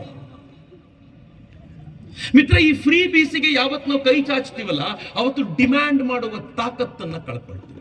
ಕಾಂಗ್ರೆಸ್ ನಮ್ಮನ್ನ ಡಿಮ್ಯಾಂಡ್ ಮಾಡಬಾರ್ದು, ನೀವು ಬೇಡ್ಕೊಂಡು ಕೂತಿರ್ಬೇಕು ಅಂತ ನಮ್ಮನ್ನ ಆ ಸ್ಥಿತಿಗೆ ನಿಲ್ಸುತ್ತೆ. ನರೇಂದ್ರ ಮೋದಿ ಹೇಳ್ತಾರೆ, ಡಿಮ್ಯಾಂಡ್ ಮಾಡುವ ಸಾಮರ್ಥ್ಯ ಕೊಡ್ತೀನಿರಪ್ಪ, ಏನ್ ಬೇಕೋ ಕೇಳಿ ಪಡ್ಕೊಳ್ಳಿ, ಈ ರಾಷ್ಟ್ರ ನಿಮ್ಮದ್ದು ಅಂತ ನಮ್ಗೆ ಶಕ್ತಿ ತುಂಬ್ತಾರೆ. ಈಗ ಮತ್ತೆ ಕಾಂಗ್ರೆಸ್ ಅವರು ಶುರು ಹಚ್ಕೊಂಡಿದ್ದಾರೆ, ನಾವು ಮತ್ತೆ ಅದನ್ನು ಫ್ರೀ ಕೊಡ್ತೀವಿ, ಇದನ್ನು ಫ್ರೀ ಕೊಡ್ತೀವಿ. ಪರಿಣಾಮ ಏನು? ನಾವು ಅಲ್ಟಿಮೇಟ್ಲಿ ಹೀಗೆ ಬದುಕಲಿಕ್ಕೆ ಬಂದಿರೋದ? ನಾವು ಬದುಕಬೇಕಾಗಿರೋದು ಹೀಗಲ್ಲ, ನಾವು ಬದುಕಬೇಕಾಗಿರೋದು ಒಂದು ಶ್ರೇಷ್ಠ ಮಟ್ಟದಲ್ಲಿ ಅಂತ ತೋರಿಸ್ಬೇಕಲ್ಲ. ಆ ಕಾರಣಕ್ಕೆ ನನಗೆ ಬಿಜೆಪಿ ಅವ್ರ ಕೆಲಸ ಶುರು ಮಾಡೋಕ್ಕಿಂತ ಮುಂಚೆ ನಾವು ಶುರು ಮಾಡಿದ್ವಿ. ನಮ್ದು ಇದು ಮೊದಲನೇ ಕಾರ್ಯಕ್ರಮ ಅಲ್ಲ ರೀ. ನಾವು ಬೈಕ್ ರ್ಯಾಲಿ ಮಾಡಿದ್ವಿ, ರಥಯಾತ್ರೆ ಮಾಡಿದ್ವಿ, ಏನೆಲ್ಲ ಮಾಡ್ತಾ ಇದ್ದೀವಿ ನಮಗೆ ಗೊತ್ತಿಲ್ಲ. ಬಿಜೆಪಿ ಅವ್ರು ಕೇಳಿದ್ರೆ ಯಾಕೆ ಇಷ್ಟು ಅರ್ಜೆಂಟು ಅಂತ. ನಾನು ಹೇಳಿದೆ, ಅರ್ಜೆಂಟ್ ಇನ್ನೇನಿಲ್ಲ, ನಮ್ಮ ಜನ ಫ್ರೀ ಬಸ್ ಟಿಕೆಟ್ ಕೊಡ್ತಾರೆ ಅಂತಂದ್ರೆ ಸಿದ್ದರಾಮಯ್ಯನವ್ರನ್ನ ಮುಖ್ಯಮಂತ್ರಿ ಅಂತ ಒಪ್ಕೊಳ್ಳೋದಾದ್ರೆ, ಫ್ರೀ ಟ್ರೈನ್ ಟಿಕೆಟ್ಗೆ ರಾಹುಲ್ ಗಾಂಧಿನೂ ಒಪ್ಕೊಂಡ್ ಬಿಡ್ತಾರ ಅನ್ನೋ ಟೆನ್ಷನ್ಗೆ ಬಂದಿದ್ದೀವಿ ಅಂತ ನಮಗೆ ಬೆಂಕಿ ಎತ್ಕೊಂಡ್ಬಿಟ್ಟಿದೆ. ಏನಪ್ಪಾ ಹಿಂಗಾಗ್ಬಿಟ್ರೆ ದೇಶದ ಕತೆ ಏನು ಅಂತ ಧಾವಿಸ್ಕೊಂಡು ಬಂದಿರೋದು. ಮಿತ್ರ, ಈ ದೇಶ ಆ ಸ್ಪೀಡಲ್ಲಿ ಹೋಗ್ತಾ ಇರುವಾಗ ದಯವಿಟ್ಟು ಅದನ್ನ ಅಡ್ಡ ಹಾಕಬೇಡಿ ಅಂತ ಕೇಳಲಿಕ್ಕೆ ನಿಂತಿರೋದು. ಹಾಗಂತ ನಾನು ಹೇಳಬೇಕಾಗಿರೋದು ಮುಗ್ದಿಲ್ಲ. ನನ್ನ ಫೇವ್ರೆಟ್ ಪ್ರಾಜೆಕ್ಟ್, ನಿಮ್ಗೆಲ್ರಿಗೂ ಅರ್ಥ ಆಗ್ಬೋದಾಗಿರೋ ಪ್ರಾಜೆಕ್ಟ್ ಇದು. ಜಾಮ್ ಅಂತ ಕರೀತಾರೆ. ನಮ್ಗೆಲ್ರಿಗೂ ಬ್ರೆಡ್ಡಿಗೆ ಹಾಕೋ ಜಾಮ್ ಗೊತ್ತು. ನರೇಂದ್ರ ಮೋದಿ ಅವ್ರ ಜಾಮ್ ಯಾವ್ದು ಗೊತ್ತಾ? ಜೆ ಅಂದ್ರೆ ಜನ್ಧನ್, ಎ ಅಂದ್ರೆ ಆಧಾರ್, ಎಂ ಅಂದ್ರೆ ಮೊಬೈಲ್ ಅಂತ. ನರೇಂದ್ರ ಮೋದಿ ಅಧಿಕಾರಕ್ಕೆ ಬಂದ ತಕ್ಷಣ ನೋಡಿದ್ರು, ಈ ದೇಶದ 50% ಜನ ಬ್ಯಾಂಕಿಗೆ ಬಂದಿಲ್ಲ ಯಾವತ್ತು ಅಂತ. ಆ 50% ಅಲ್ಲಿ 3/4 ಹೆಣ್ಮಕ್ಳೇ ಇದ್ರು. ಇವ್ರನ್ನ ಬ್ಯಾಂಕಿಗೆ ಕರ್ಕೊಂಡ್ ಬರ್ಬೇಕು ಅಂತ ಬಂದು. ಎರಡನೇದು, ಸಿಕ್ಕಾಪಟ್ಟೆ ಮೋಸ ಮಾಡ್ತಾರೆ, ಅದಕ್ಕೋಸ್ಕರ ಬ್ಯಾಂಕ್ ಅನ್ನ ಮೊಬೈಲಿಗೆ ತಂದ್ಕೊಡ್ಬೇಕು ಅಂತ ಅವ್ರು ಹೇಳ್ಬಿಟ್ರು ಸಂಸತ್ನಲ್ಲಿ. ಹಂಗ ಹೇಳಿದಾಗ ಕಾಂಗ್ರೆಸ್ಸಿನಿಂದ ಹಣಕಾಸು ಮಂತ್ರಿ ಆಗಿದ್ದಂತ, ಭೂತಪೂರ್ವ ಹಣಕಾಸು ಮಂತ್ರಿ ಆಗಿದ್ದಂತ ಪಿ ಚಿದಂಬರಂ ಎದ್ದು ಹೇಳಿದ್ರು, ಮೋದಿಗೆ ತಲೆ ಕೆಟ್ಟಿದೆ, ಮೊಬೈಲ್ಗೆ ಬ್ಯಾಂಕ್ ತಂದು ಕೊಡ್ತೀನಿ ಅಂತಾರೆ. ಸರಿಯಾಗಿ ಕೇಳಿಸ್ಕೊಳ್ಳಿ ಈ ಮಾತನ್ನ. ನಮ್ಮ ಹಳ್ಳಿ ಜನ ದಡ್ರು, ಅವರಿಗೆ ಒಳ್ಳೆ ಮೊಬೈಲ್ ಯೂಸ್ ಮಾಡ್ಲಿಕ್ಕೆ ಬರಲ್ಲ, ಸ್ಮಾರ್ಟ್ ಫೋನ್ ಯೂಸ್ ಮಾಡ್ಲಿಕ್ಕೆ ಬರಲ್ಲ, ಇಂಟರ್ನೆಟ್ ಬೇರೆ ಇಲ್ಲ, ಅವ್ರಿಗೆ ಮೋಸ ಮಾಡ್ಬಿಡ್ತಾರೆ. ಅಂಥವ್ರಿಗೆ ಮೊಬೈಲಿಗೆ ಬ್ಯಾಂಕ್ ತಂದು ಕೊಡ್ತೀನಿ ಅಂತಾರೆ. ನಿಮ್ಗೆಲ್ರಿಗೂ ಬುದ್ಧಿ ಇಲ್ಲ ಅಂತ ಸಿಕ್ಕಾಪಟ್ಟೆ ಕೂಗಾಡ್ಬಿಟ್ರು. ನರೇಂದ್ರ ಮೋದಿ ಏನೂ ಮಾತಾಡಲಿಲ್ಲ.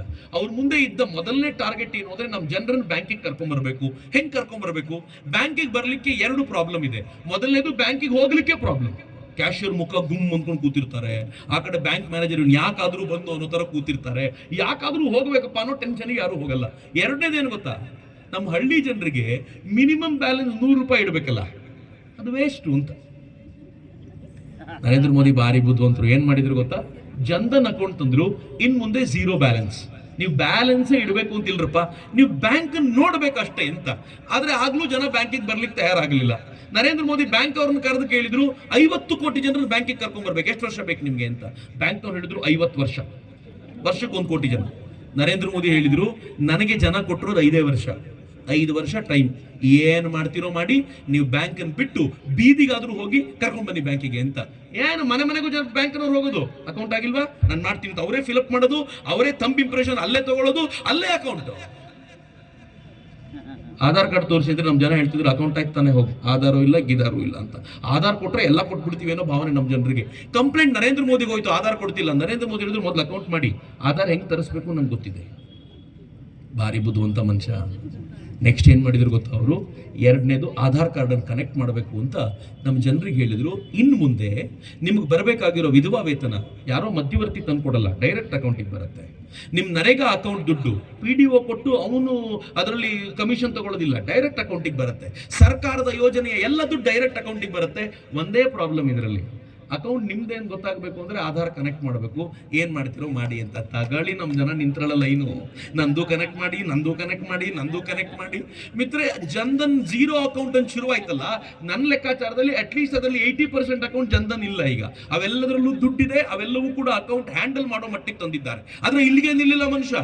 ಬ್ಯಾಂಕ್ ಇಂದ ವಾಪಸ್ ಹೋಗೋ ಜನರಿಗೆ ಹೇಳಿದ್ರು, ನಿಮ್ಮ ಮೊಬೈಲ್ ಇದೆಯಲ್ಲ, ಒಂದು ಆಪ್ ಡೌನ್ಲೋಡ್ ಮಾಡ್ಕೊಡ್ತೀನಿ, ಇನ್ನು ಬ್ಯಾಂಕಿಗೆ ಬರಬೇಡಿ, ಆ ಮೊಬೈಲ್ ನಲ್ಲೇ ನೋಡ್ಕೊಂಡ್ಬಿಡಿ ನಿಮ್ಮ ಅಕೌಂಟ್ ಬಂದಿದ್ಯಾ, ದುಡ್ಡು ಇದೆಯಲ್ಲ ನೋಡ್ಕೊಳ್ಳಿ ಅಂತ. ಜನಕ್ಕೆ ಈಸಿ ಅನ್ನಿಸ್ತು, ಆರಾಮಾಗ್ಬಿಡ್ತು ಅವ್ರಿಗೆ. ಯಾವಾಗ ಜನ ಅದಕ್ಕೆ ಸೆಟ್ ಆದ್ರೋ, ನಿಧಾನವಾಗಿ QR ಕೋಡ್ ಇಂಟ್ರೊಡ್ಯೂಸ್ ಮಾಡ್ಬಿಟ್ರು. ದುಡ್ಡು ಇಲ್ಲೇ ತಗೊಳ್ಳಿ, ಇಲ್ಲಿಂದನೇ ಕೊಡ್ಬೋದು ನೀವು ಅಂತ. ಈಗ ಏನಾಗಿದೆ ಗೊತ್ತೇನು? ಯಾವ ಹಳ್ಳಿಗರನ್ನ ದಟ್ಟರು ಅಂತ ಇವ್ರು ಕರೆದಿದ್ರು ನಂಗೆ ಗೊತ್ತಿಲ್ಲ. ನಾನು ಬೇರೆ ಊರಿನ ಬಗ್ಗೆ ಮಾತಾಡಲ್ಲ ಮಿತ್ರರೆ. ಮುಳುಬಾಗಿಲಿನಲ್ಲಿ ಹಳ್ಳಿಯಿಂದ ಬರೋ ತರಕಾರಿ ಮಾರೋ ಪ್ರತಿಯೊಬ್ಬ ಹೆಣ್ಮಗಳು ಅಂಗಡಿ ಎದುರಿಗೆ 100% QR ಕೋಡ್ ಇಟ್ಕೊಂಡಿರ್ತಾಳೆ. ಶ್ರೀಮಂತರು ಬಳಸ್ತಾರೋ ಇಲ್ವೋ ಗೊತ್ತಿಲ್ಲ, ಆದ್ರೆ ಹಳ್ಳಿ ಹೆಣ್ಮಗಳು ಇಟ್ಕೊಂಡಿರ್ತಾಳೆ. ಎಲ್ಲಿವರೆಗೂ ಇದೆ ಅಂತಂದ್ರೆ ಇವತ್ತು ಈ ದೇಶದಲ್ಲಿ ಆಟೋ ಡ್ರೈವರ್ಗಳು ಬೆನ್ನ ಹಿಂದೆ QR ಕೋಡ್ ಹಾಕೊಂಡಿರ್ತಾರೆ. ಈ ದೇಶದಲ್ಲಿ ಪಾನ್ ಬೀಡ ಅಂಗಡಿಯಿಂದ ಹಿಡಿದು ಕ್ಷೌರಿಕನ ಅಂಗಡಿಯವರೆಗೆ ನೀವು ಎಲ್ಲಿ ನೋಡಿದ್ರು ಕೂಡ QR ಕೋಡ್ ವರ್ಕ್ ಆಗುತ್ತೆ. ಇವತ್ತು ಒಂದ್ ಹೆಜ್ಜೆ ಮುಂದೆ ಹೋಗಿ ಹೇಳೋದಾದ್ರೆ, ನಾನು ಬೆಂಗಳೂರಿನಲ್ಲಿ ಒಂದ್ಸಲ ಬರ್ಬೇಕಾದ್ರೆ ಒಂದು ದನನ್ ತಗೊಂಡ್ಬಂದಿದ್ದ, ಒಬ್ಬ ಬಸವನನ್ನು ತಗೊಂಡ್ಬಂದಿದ್ದ. ನಾನು ಅವನಿಗೆ ತಮಾಷೆ ಮಾಡಿ ಹೇಳಿದೆ, ನನ್ನಲ್ಲಿ ದುಡ್ಡಿಲ್ಲ ಕಣ, ಕ್ಯಾಶು ಎಲ್ಲ ಮೊಬೈಲಲ್ಲಿದೆ, ಏನ್ ಮಾಡ್ಬೇಕು ಅಂತ. ಅವನಂದ ತಲೆ ಕೆಡ್ಸ್ಕೊಳ್ಬೇಡಿ, ಹಣೆ ಮೇಲೆ QR ಕೋಡ್ ಇದೆ, ದುಡ್ಡು ಹಾಕ್ಬಿಟ್ಟು ಹೋಗಿ ಅಂತ. ಬೆಂಗಳೂರಿನಲ್ಲಿ ಭಿಕ್ಷುಕರು QR ಕೋಡ್ ಹಾಕೊಳ್ತಾರೆ. ಮಿತ್ರ, ಯಾವುದನ್ನ ಈ ಜನ ದಡ್ರು ಅಂತ ಕರೆದಿದ್ರು, ನರೇಂದ್ರ ಮೋದಿ ಅದೇ ಜನರನ್ನ ಬಳಸ್ಕೊಂಡು ಅವರನ್ನು ಎಂಪವರ್ ಮಾಡಿ ಈ ದೇಶವನ್ನ ಜಗತ್ತಿನ 5ನೇ ದೊಡ್ಡ ಶ್ರೇಷ್ಠ ಎಕಾನಮಿಯಾಗಿ ನಿರ್ಮಾಣ ಮಾಡಿದ್ರಲ್ಲ, ಇದು ನರೇಂದ್ರ ಮೋದಿ ಅವರು ನಮ್ಗೆ ಕೊಟ್ಟಿರುವಂತ ಕೊಡುಗೆ ಅಂತ ನನಗನ್ಸುತ್ತೆ. ಇವತ್ತಿನವರೆಗೂ ಸರಿಸುಮಾರು 7 ಲಕ್ಷ ಕೋಟಿ ರೂಪಾಯಿನ, ಐ ರಿಪೀಟ್ 7 ಲಕ್ಷ ಕೋಟಿ ರೂಪಾಯಿನ ಡೈರೆಕ್ಟ್ ನಮ್ಮ ಅಕೌಂಟಿಗೆ ಹಾಕ್ಸಿದ್ದು ನರೇಂದ್ರ ಮೋದಿ. ಎಟ್ ಕೆಲಸ ರೀ. ಹಾಗಂತ ಇಷ್ಟೇ ಅಲ್ಲ, ನರೇಂದ್ರ ಮೋದಿ ಅವಧಿಯಲ್ಲಿ ಆಗಿರುವಂತಹ ಕೆಲವು ಕೆಲಸಗಳನ್ನ ಕ್ವಿಕ್ ಆಗಿ ಹೇಳ್ತೀನಿ ನೋಡಿ, ನೀವು ಗಾಬರಿ ಆಗ್ಬಿಡ್ತೀರಿ. ಜಗತ್ನಲ್ಲಿ ನಂಬರ್ 1 ಅಂತ ನೀವೇನಾದ್ರೂ ತಗೊಳ್ಳೋದಿದ್ರೆ ಅಲ್ಲೆಲ್ಲ ಭಾರತದ ಹೆಸರು ಇರಬೇಕು ಅನ್ನೋ ತರ ನರೇಂದ್ರ ಮೋದಿ ಮಾಡಿದ್ದು ಏನ್ ಗೊತ್ತೇನು? ಜಗತ್ನಲ್ಲಿ ಅತ್ಯಂತ ಎತ್ತರದ ರೈಲ್ವೆ ಬ್ರಿಡ್ಜ್ ಎಲ್ಲಿದೆ ಅಂತ ಕೇಳಿದ್ರೆ ಚೀನಾ ಮತ್ತು ಅಮೆರಿಕ ಅಲ್ಲ, ಅದು ಅತ್ಯಂತ ಎತ್ತರದ ಬ್ಯೂಟಿಫುಲ್ ರೈಲ್ವೆ ಬ್ರಿಡ್ಜು ಚೀನಾ ಸೇತುವೆ ಜಮ್ಮು ಕಾಶ್ಮೀರದಲ್ಲಿದೆ. 360 ಮೀಟರ್ ಎತ್ತರದಲ್ಲಿದೆ. ಜಗತ್ತಿನ ಅತ್ಯಂತ ಉದ್ದದ ಟನಲ್, ಹೈವೇ ಟನಲ್ ಎಲ್ಲಿದೆ ಅಂತ ಕೇಳಿದ್ರೆ ಅದು ರೋಹ್ತಾಂಗ್ ಪಾಸ್ ಹಿಮಾಚಲ್ ಪ್ರದೇಶದಲ್ಲಿದೆ. ವಿಶ್ವದ ಅತಿ ಉದ್ದನೆಯ ರಾಷ್ಟ್ರೀಯ, ಹೆಚ್ಚು ಕಡಿಮೆ 9 ಕಿಲೋಮೀಟರ್ ಉದ್ದ, ಸಿಂಗಲ್ ಸ್ಟೋನ್ ಅಲ್ಲಿ ಇರುವಂತದ್ದು. ಮಿತ್ರೆ, ಜಗತ್ತಿನ ಅತ್ಯಂತ ದೊಡ್ಡ ಆಫೀಸ್ ಯಾವುದು ಅಂತ ಕೇಳಿದ್ರೆ ಅಮೆರಿಕಾದ ಪೆಂಟಗನ್ ಅಂತ ಹೇಳ್ತಿದ್ರು, ಹೋಯ್ತು. ಡೈಮಂಡ್ ಬೋರ್ ಸೂರತ್ ನೋಡ್ರಿ, ಅದು ಹೆಂಗಿದೆ. ಇದು ಹೀಗಾಗಿದೆಯಲ್ಲ, ನರೇಂದ್ರ ಮೋದಿ CM ಆಗಿರುವಾಗ ಇದ್ರ ಅಕ್ಕಪಕ್ಕದ ಹಳ್ಳಿಗಳಿಗೆ 4 ಲೇನ್ ರೋಡ್ ಮಾಡಿಸಿದಾರಂತೆ. 4 ಲೇನ್, 4 ಗಾಡಿ ಜನ ಕೇಳ್ತಿದ್ರು, ಇಷ್ಟು ದೊಡ್ಡ ರೋಡ್ ಯಾಕೆ ಅಂತ. ಈಗ ಗೊತ್ತಾಗಲ್ಲ ನಿಮ್ಗೆ, ಆಮೇಲೆ ಗೊತ್ತಾಗತ್ತೀರಿ ಅಂತ. ಈಗ ಹಳ್ಳಿ ಜನ ಹೇಳ್ತಾರ ಆ ಪುಣ್ಯಾತ್ಮ ಅವತ್ತು ಮಾಡಿಸಿದ್ದ ರೋಡು ನಮ್ಗೆ ಈಗ ಅರ್ಥ ಆಗ್ತಿದೆ ಯಾಕೆ ಅವತ್ತು ಮಾಡಿಸಿದ್ದ ಅಂತ. ಇವತ್ತು ನಮ್ಮ ರೋಡ್ಗಳು ಯಾವುದು ಫ್ರೀ ಆಗಿಲ್ಲ, ಅಷ್ಟು ಬ್ಯುಸಿ ಆಗಿರ್ತವೆ ಅಂತ. ನರೇಂದ್ರ ಮೋದಿಯ ದೂರದೃಷ್ಟಿ ಅಂತದ್ದು ಅನ್ನೋದು ನಂಗೆ ಬಹಳ ವಿಶೇಷ ಅಂತ.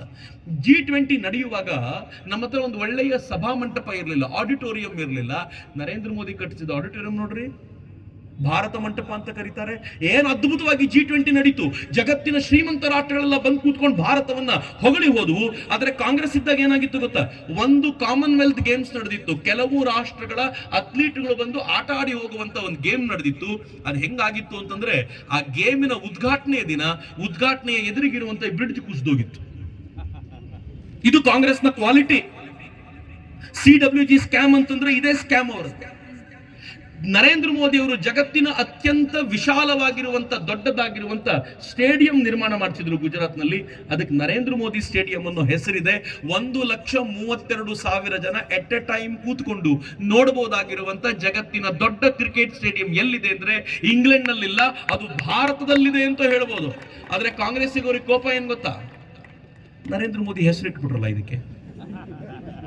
ಒಂದೇ ಮಾತು ಹೇಳಲೇನು, ಇಡೀ ದೇಶದಲ್ಲಿ ನರೇಂದ್ರ ಮೋದಿ ಹೆಸರಲ್ಲಿರೋದು ಒಂದೇ ಒಂದು ಏನಾದರೂ ಇದ್ರೆ ಈ ಸ್ಟೇಡಿಯಂ ಮಾತ್ರ ರೀ ಪುಣ್ಯಾತ್ಮ, ಇನ್ನೇನಿಲ್ಲ ರೀ. ನರೇಂದ್ರ ಮೋದಿ ಅವರು ಗ್ರಾಮ್ ಸಡಕ್ ಮಾಡಿದ್ರೆ ನರೇಂದ್ರ ಮೋದಿ ಗ್ರಾಮ್ ಸಡಕ್ ಅಲ್ಲ, PM ಗ್ರಾಮ್ ಸಡಕ್. PM ಆವಾಸ್ ಯೋಜನಾ, ಪ್ರಧಾನಮಂತ್ರಿ ಯಾರೇ ಪ್ರಧಾನಮಂತ್ರಿ ಬಂದ್ರು ಪ್ರಧಾನಮಂತ್ರಿ ಹೆಸರಲ್ಲಿ ಇರಬೇಕು ಅಂತ ಒಂದೇ ಒಂದಿರೋದು ಇವ್ರ ಹೆಸರಲ್ಲಿ. ಆದ್ರೆ ಕಾಂಗ್ರೆಸ್ಸಿಗರು ನರೇಂದ್ರ ಮೋದಿ ಮೇಲೆ ಉಗುಳ್ಲಿಕ್ಕೆ ಹೋಗ್ಬಾರ್ದು, ಎಲ್ಲ ಬಂದು ವಾಪಸ್ ಬೀಳುತ್ತೆ ಅವ್ರ ತಲೆ ಮೇಲೆ. ಹೆಂಗಿದೆ ಅಂತಂದ್ರೆ, ಈ ದೇಶದಲ್ಲಿ ಒಂದೇ ಫ್ಯಾಮಿಲಿಯ 3 ಜನ, ಜವಾಹರ್ಲಾಲ್ ನೆಹರು, ಇಂದಿರಾ ಗಾಂಧಿ ಮತ್ತು ರಾಜೀವ್ ಗಾಂಧಿ, ಅವ್ರ ಹೆಸರಲ್ಲಿ ಏನೇನಿದೆ ಅಂತ ಕೇಳಿದ್ರೆ 12 ಸೆಂಟ್ರಲ್ ಗವರ್ಮೆಂಟ್ ಪ್ರಾಜೆಕ್ಟ್ಸ್ ನೋಡಿ ಅದನ್ನ, 52 state government scheme, 28 sport tournament trophies, 19 stadium, 5 airport port, 98 university education, ಎಲ್ಲ 3 ಜನರ ಹೆಸರಲ್ಲಿ, 51 award, 15 scholarship fellowship, 15 national park, 39 hospital medical institution, 37 institutions chairs festivals, 39 roads buildings places 3 ಜನರ ಹೆಸರಲ್ಲಿ. ಆ 3 ಜನರಿಗೋಸ್ಕರ ನರೇಂದ್ರ ಮೋದಿ ಹೆಸರು ಒಂದು ಸ್ಟೇಡಿಯಂ ಇದ್ದಿದ್ದಕ್ಕೆ ಬಾಯ್ ಪಡ್ಕೊಂಡ್ರು ಇವರೆಲ್ಲ. ಇವ್ರ ಹೆಸರಲ್ಲಿ ಇಷ್ಟೊಂದು. ನಿಮಗೊಂದು ಆಶ್ಚರ್ಯದ ಸಂಗತಿ ಹೇಳ್ತೀನಿ, ರಾಜೀವ್ ಗಾಂಧಿ ಹೆಸರಲ್ಲಿ ಒಂದು ಪ್ರಶಸ್ತಿ ಇತ್ತು, ರಾಜೀವ್ ಗಾಂಧಿ ಖೇಲ್ ರತ್ನ ಅಂತ. ಕ್ರೀಡೆಯಲ್ಲಿ ತುಂಬಾ ಅತ್ಯುತ್ಕೃಷ್ಟ ಸಾಧನೆ ಮಾಡಿ ಕೊಡ್ತಿದ್ರು. ರಾಜೀವ್ ಗಾಂಧಿ ಯಾವ ಆಟ ಆಡಿದ್ರಿ ಅವ್ರ ಹೆಸರಲ್ಲಿ ಯಾಕ್ರಿ? ಯಾವತ್ತಾದ್ರೂ ಕೇಳಿದ್ರೆ ಏನ್ ಯಾರಾದ್ರು? ಯಾರು ಕೇಳಲಿಲ್ಲ. ಆದ್ರೆ ಕಾಂಗ್ರೆಸ್ಸಿಗರು ಹೇಳಿ ಹೇಳಿ ಅವ್ರ ಮುಖಕ್ಕೆ ಅವರೇ ಮಸಿ ಬಳಸ್ಕೊಳ್ಳೋದು ಅಂದ್ರೆ ಹಿಂಗೆ. ಕರ್ನಾಟಕದವರಂತೂ ಭಾರಿ ಪುಣ್ಯವಂತರು. ಎಂತ ಪುಣ್ಯವಂತರು ಅಂದ್ರೆ, ರಾಜೀವ್ ಗಾಂಧಿ, ಇಂದಿರಾ ಗಾಂಧಿ ಎಲ್ಲ ತಮ್ಮ ಹೆಸರಿನಲ್ಲಿ ಇನ್ಸ್ಟಿಟ್ಯೂಷನ್ ಆದ್ರೂ ಕಟ್ಟಿಸ್ಕೊಂಡ್ರು, ಅಥವಾ ಅವ್ರ ಹೆಸರು ಇವ್ರು ಇಟ್ಟರು. ಕರ್ನಾಟಕದಲ್ಲಿ ಬಿಲ್ಡಿಂಗೇ ಇದು ESI ಹಾಸ್ಪಿಟಲ್ ಕಲಬುರಗಿದು, ಸಖತ್ತಾಗಿದೆ. ವೈಟ್ ಹೌಸ್ ನೋಡೋದಂಗೆ ಕಾಣುತ್ತೆ. ಮಲ್ಲಿಕಾರ್ಜುನ್ ಖರ್ಗೆ ಅವರು ಕಟ್ಸಿದ್ದು ನಮ್ಮ ದುಡ್ಡಲ್ಲೇ, ಸ್ವಂತ ಕಟ್ಸಿದ್ದಲ್ಲ. ಆ ಕಟ್ಸಿದ್ದ ಹಾಸ್ಪಿಟಲ್ಲು ಮೇಲಿಂದ ನೋಡಿದ್ರೆ ಹಂಗೆ ಕಾಣುತ್ತೆ ನೋಡಿ, ಕಾಣಿಸ್ತಾ ಇದೆಯಾ ಮೇಲೆ? ಅದರಲ್ಲಿ 2.5 ಕನ್ನಡ ಅಕ್ಷರ ಇದೆ. ಮೊದಲನೇ ಅಕ್ಷರ ಒಂದು, ಎರಡನೇ ಅಕ್ಷರ ಮತ್ತೊಂದು, ಮೂರನೇದು ಒಂದು ಅರ್ಧ ಅಕ್ಷರ. ಸರಿಯಾಗಿ ನೋಡಿದ್ರೆ ಕಾಣಿಸುತ್ತೆ. ಗೊತ್ತಾಗ್ತಿದೆಯಾ ಯಾರಿಗಾದ್ರು? ಏನು ಏನು? ಹಾ, ಮೊದಲನೇ ಅಕ್ಷರ ಕನ್ನಡದಲ್ಲಿ ಕ, ಎರಡನೇದು ಗ, ಮೂರನೇದು ಅರ್ಧಾಕ್ಷರ. ಇದೇ ಹಾಸ್ಪಿಟ್ಲು ಮೇಲಿಂದ ನೋಡಿದ್ರೆ ಕಾಣದಂಗೆ. ನಾನು ಇದನ್ನ ಹೇಳಿದ್ದಕ್ಕೆ ಪ್ರಿಯಾಂಕ್ ಖರ್ಗೆ ಏನ್ ಮಾಡಿದ್ರು ಗೊತ್ತಾ? ಮಿನಿಸ್ಟ್ರು ಏನ್ ಮಾಡಿದ್ರು ಅಂತಂದ್ರೆ, ಚಕ್ರವರ್ತಿ ಊರು ತುಂಬಾ ಸುಳ್ಳು ಹೇಳ್ಕೊಂಡು ತಿರುಗಾಡ್ತಾರೆ ಅಂತ. ಮತ್ತೆ ಇದು ತೋರಿಸಿದ ಮೇಲೂ ಅದಕ್ಕೆ ನಾನೇನು ಕಡಿಮೆ ನೀರು ಕುಡಿದಿದ್ದೀನ, ನಾನೇನ್ ಮಾಡಿದೆ, ತಕ್ಷಣ ಈ ಪೇಪರ್ ಕಟಿಂಗ್ ತಗೊಂಬಂದೆ. ಇದು 2014ರಲ್ಲಿ ಪೇಪರ್ ಕಟಿಂಗು. ಅದ್ರಲ್ಲಿ ಬರೆದಿದ್ದಾರೆ, ಗುಲ್ಬರ್ಗದಲ್ಲಿ ಖರ್ಗೆ ESI ಆಸ್ಪತ್ರೆ ಲೋಕಾರ್ಪಣೆಗೆ ಸಜ್ಜು. ಕೆಳಗೆ ಏನ್ ಬರೆದಿದ್ದಾರೆ ಗೊತ್ತಾ? ಯೆಲ್ಲೋ ಕಲರ್ ಮಾರ್ಕ್ ಮಾಡಿದ್ದೀನಿ ನೋಡಿ. ಆಸ್ಪತ್ರೆಯನ್ನು ಮೇಲಿಂದ ನೋಡಿದಾಗ ಖರ್ಗೆ ಅನ್ನೋ ಆಕೃತಿ ಕಾಣುತ್ತೆ, ಖರ್ಗೆ ಅವರೇ ಬರೆದಿದ್ದಾರೆ. ನೆಕ್ಸ್ಟ್ ಏನ್ ಬರೆದಿದ್ದಾರೆ ಅಂತಂದ್ರೆ, ಇದರ ಹಿಂದಿರುವ ಶಕ್ತಿ ಯುಕ್ತಿ ನಿಸ್ಸಂಶಯವಾಗಿ ಈ ಭಾಗದ ಪ್ರಭಾವಿ ಕಾಂಗ್ರೆಸ್ ಮುಖಂಡ ಮತ್ತು ರೈಲ್ವೆ ಸಚಿವರಾಗಿರುವಂತ ಮಲ್ಲಿಕಾರ್ಜುನ್ ಖರ್ಗೆ ಅವರದು ಅಂತ.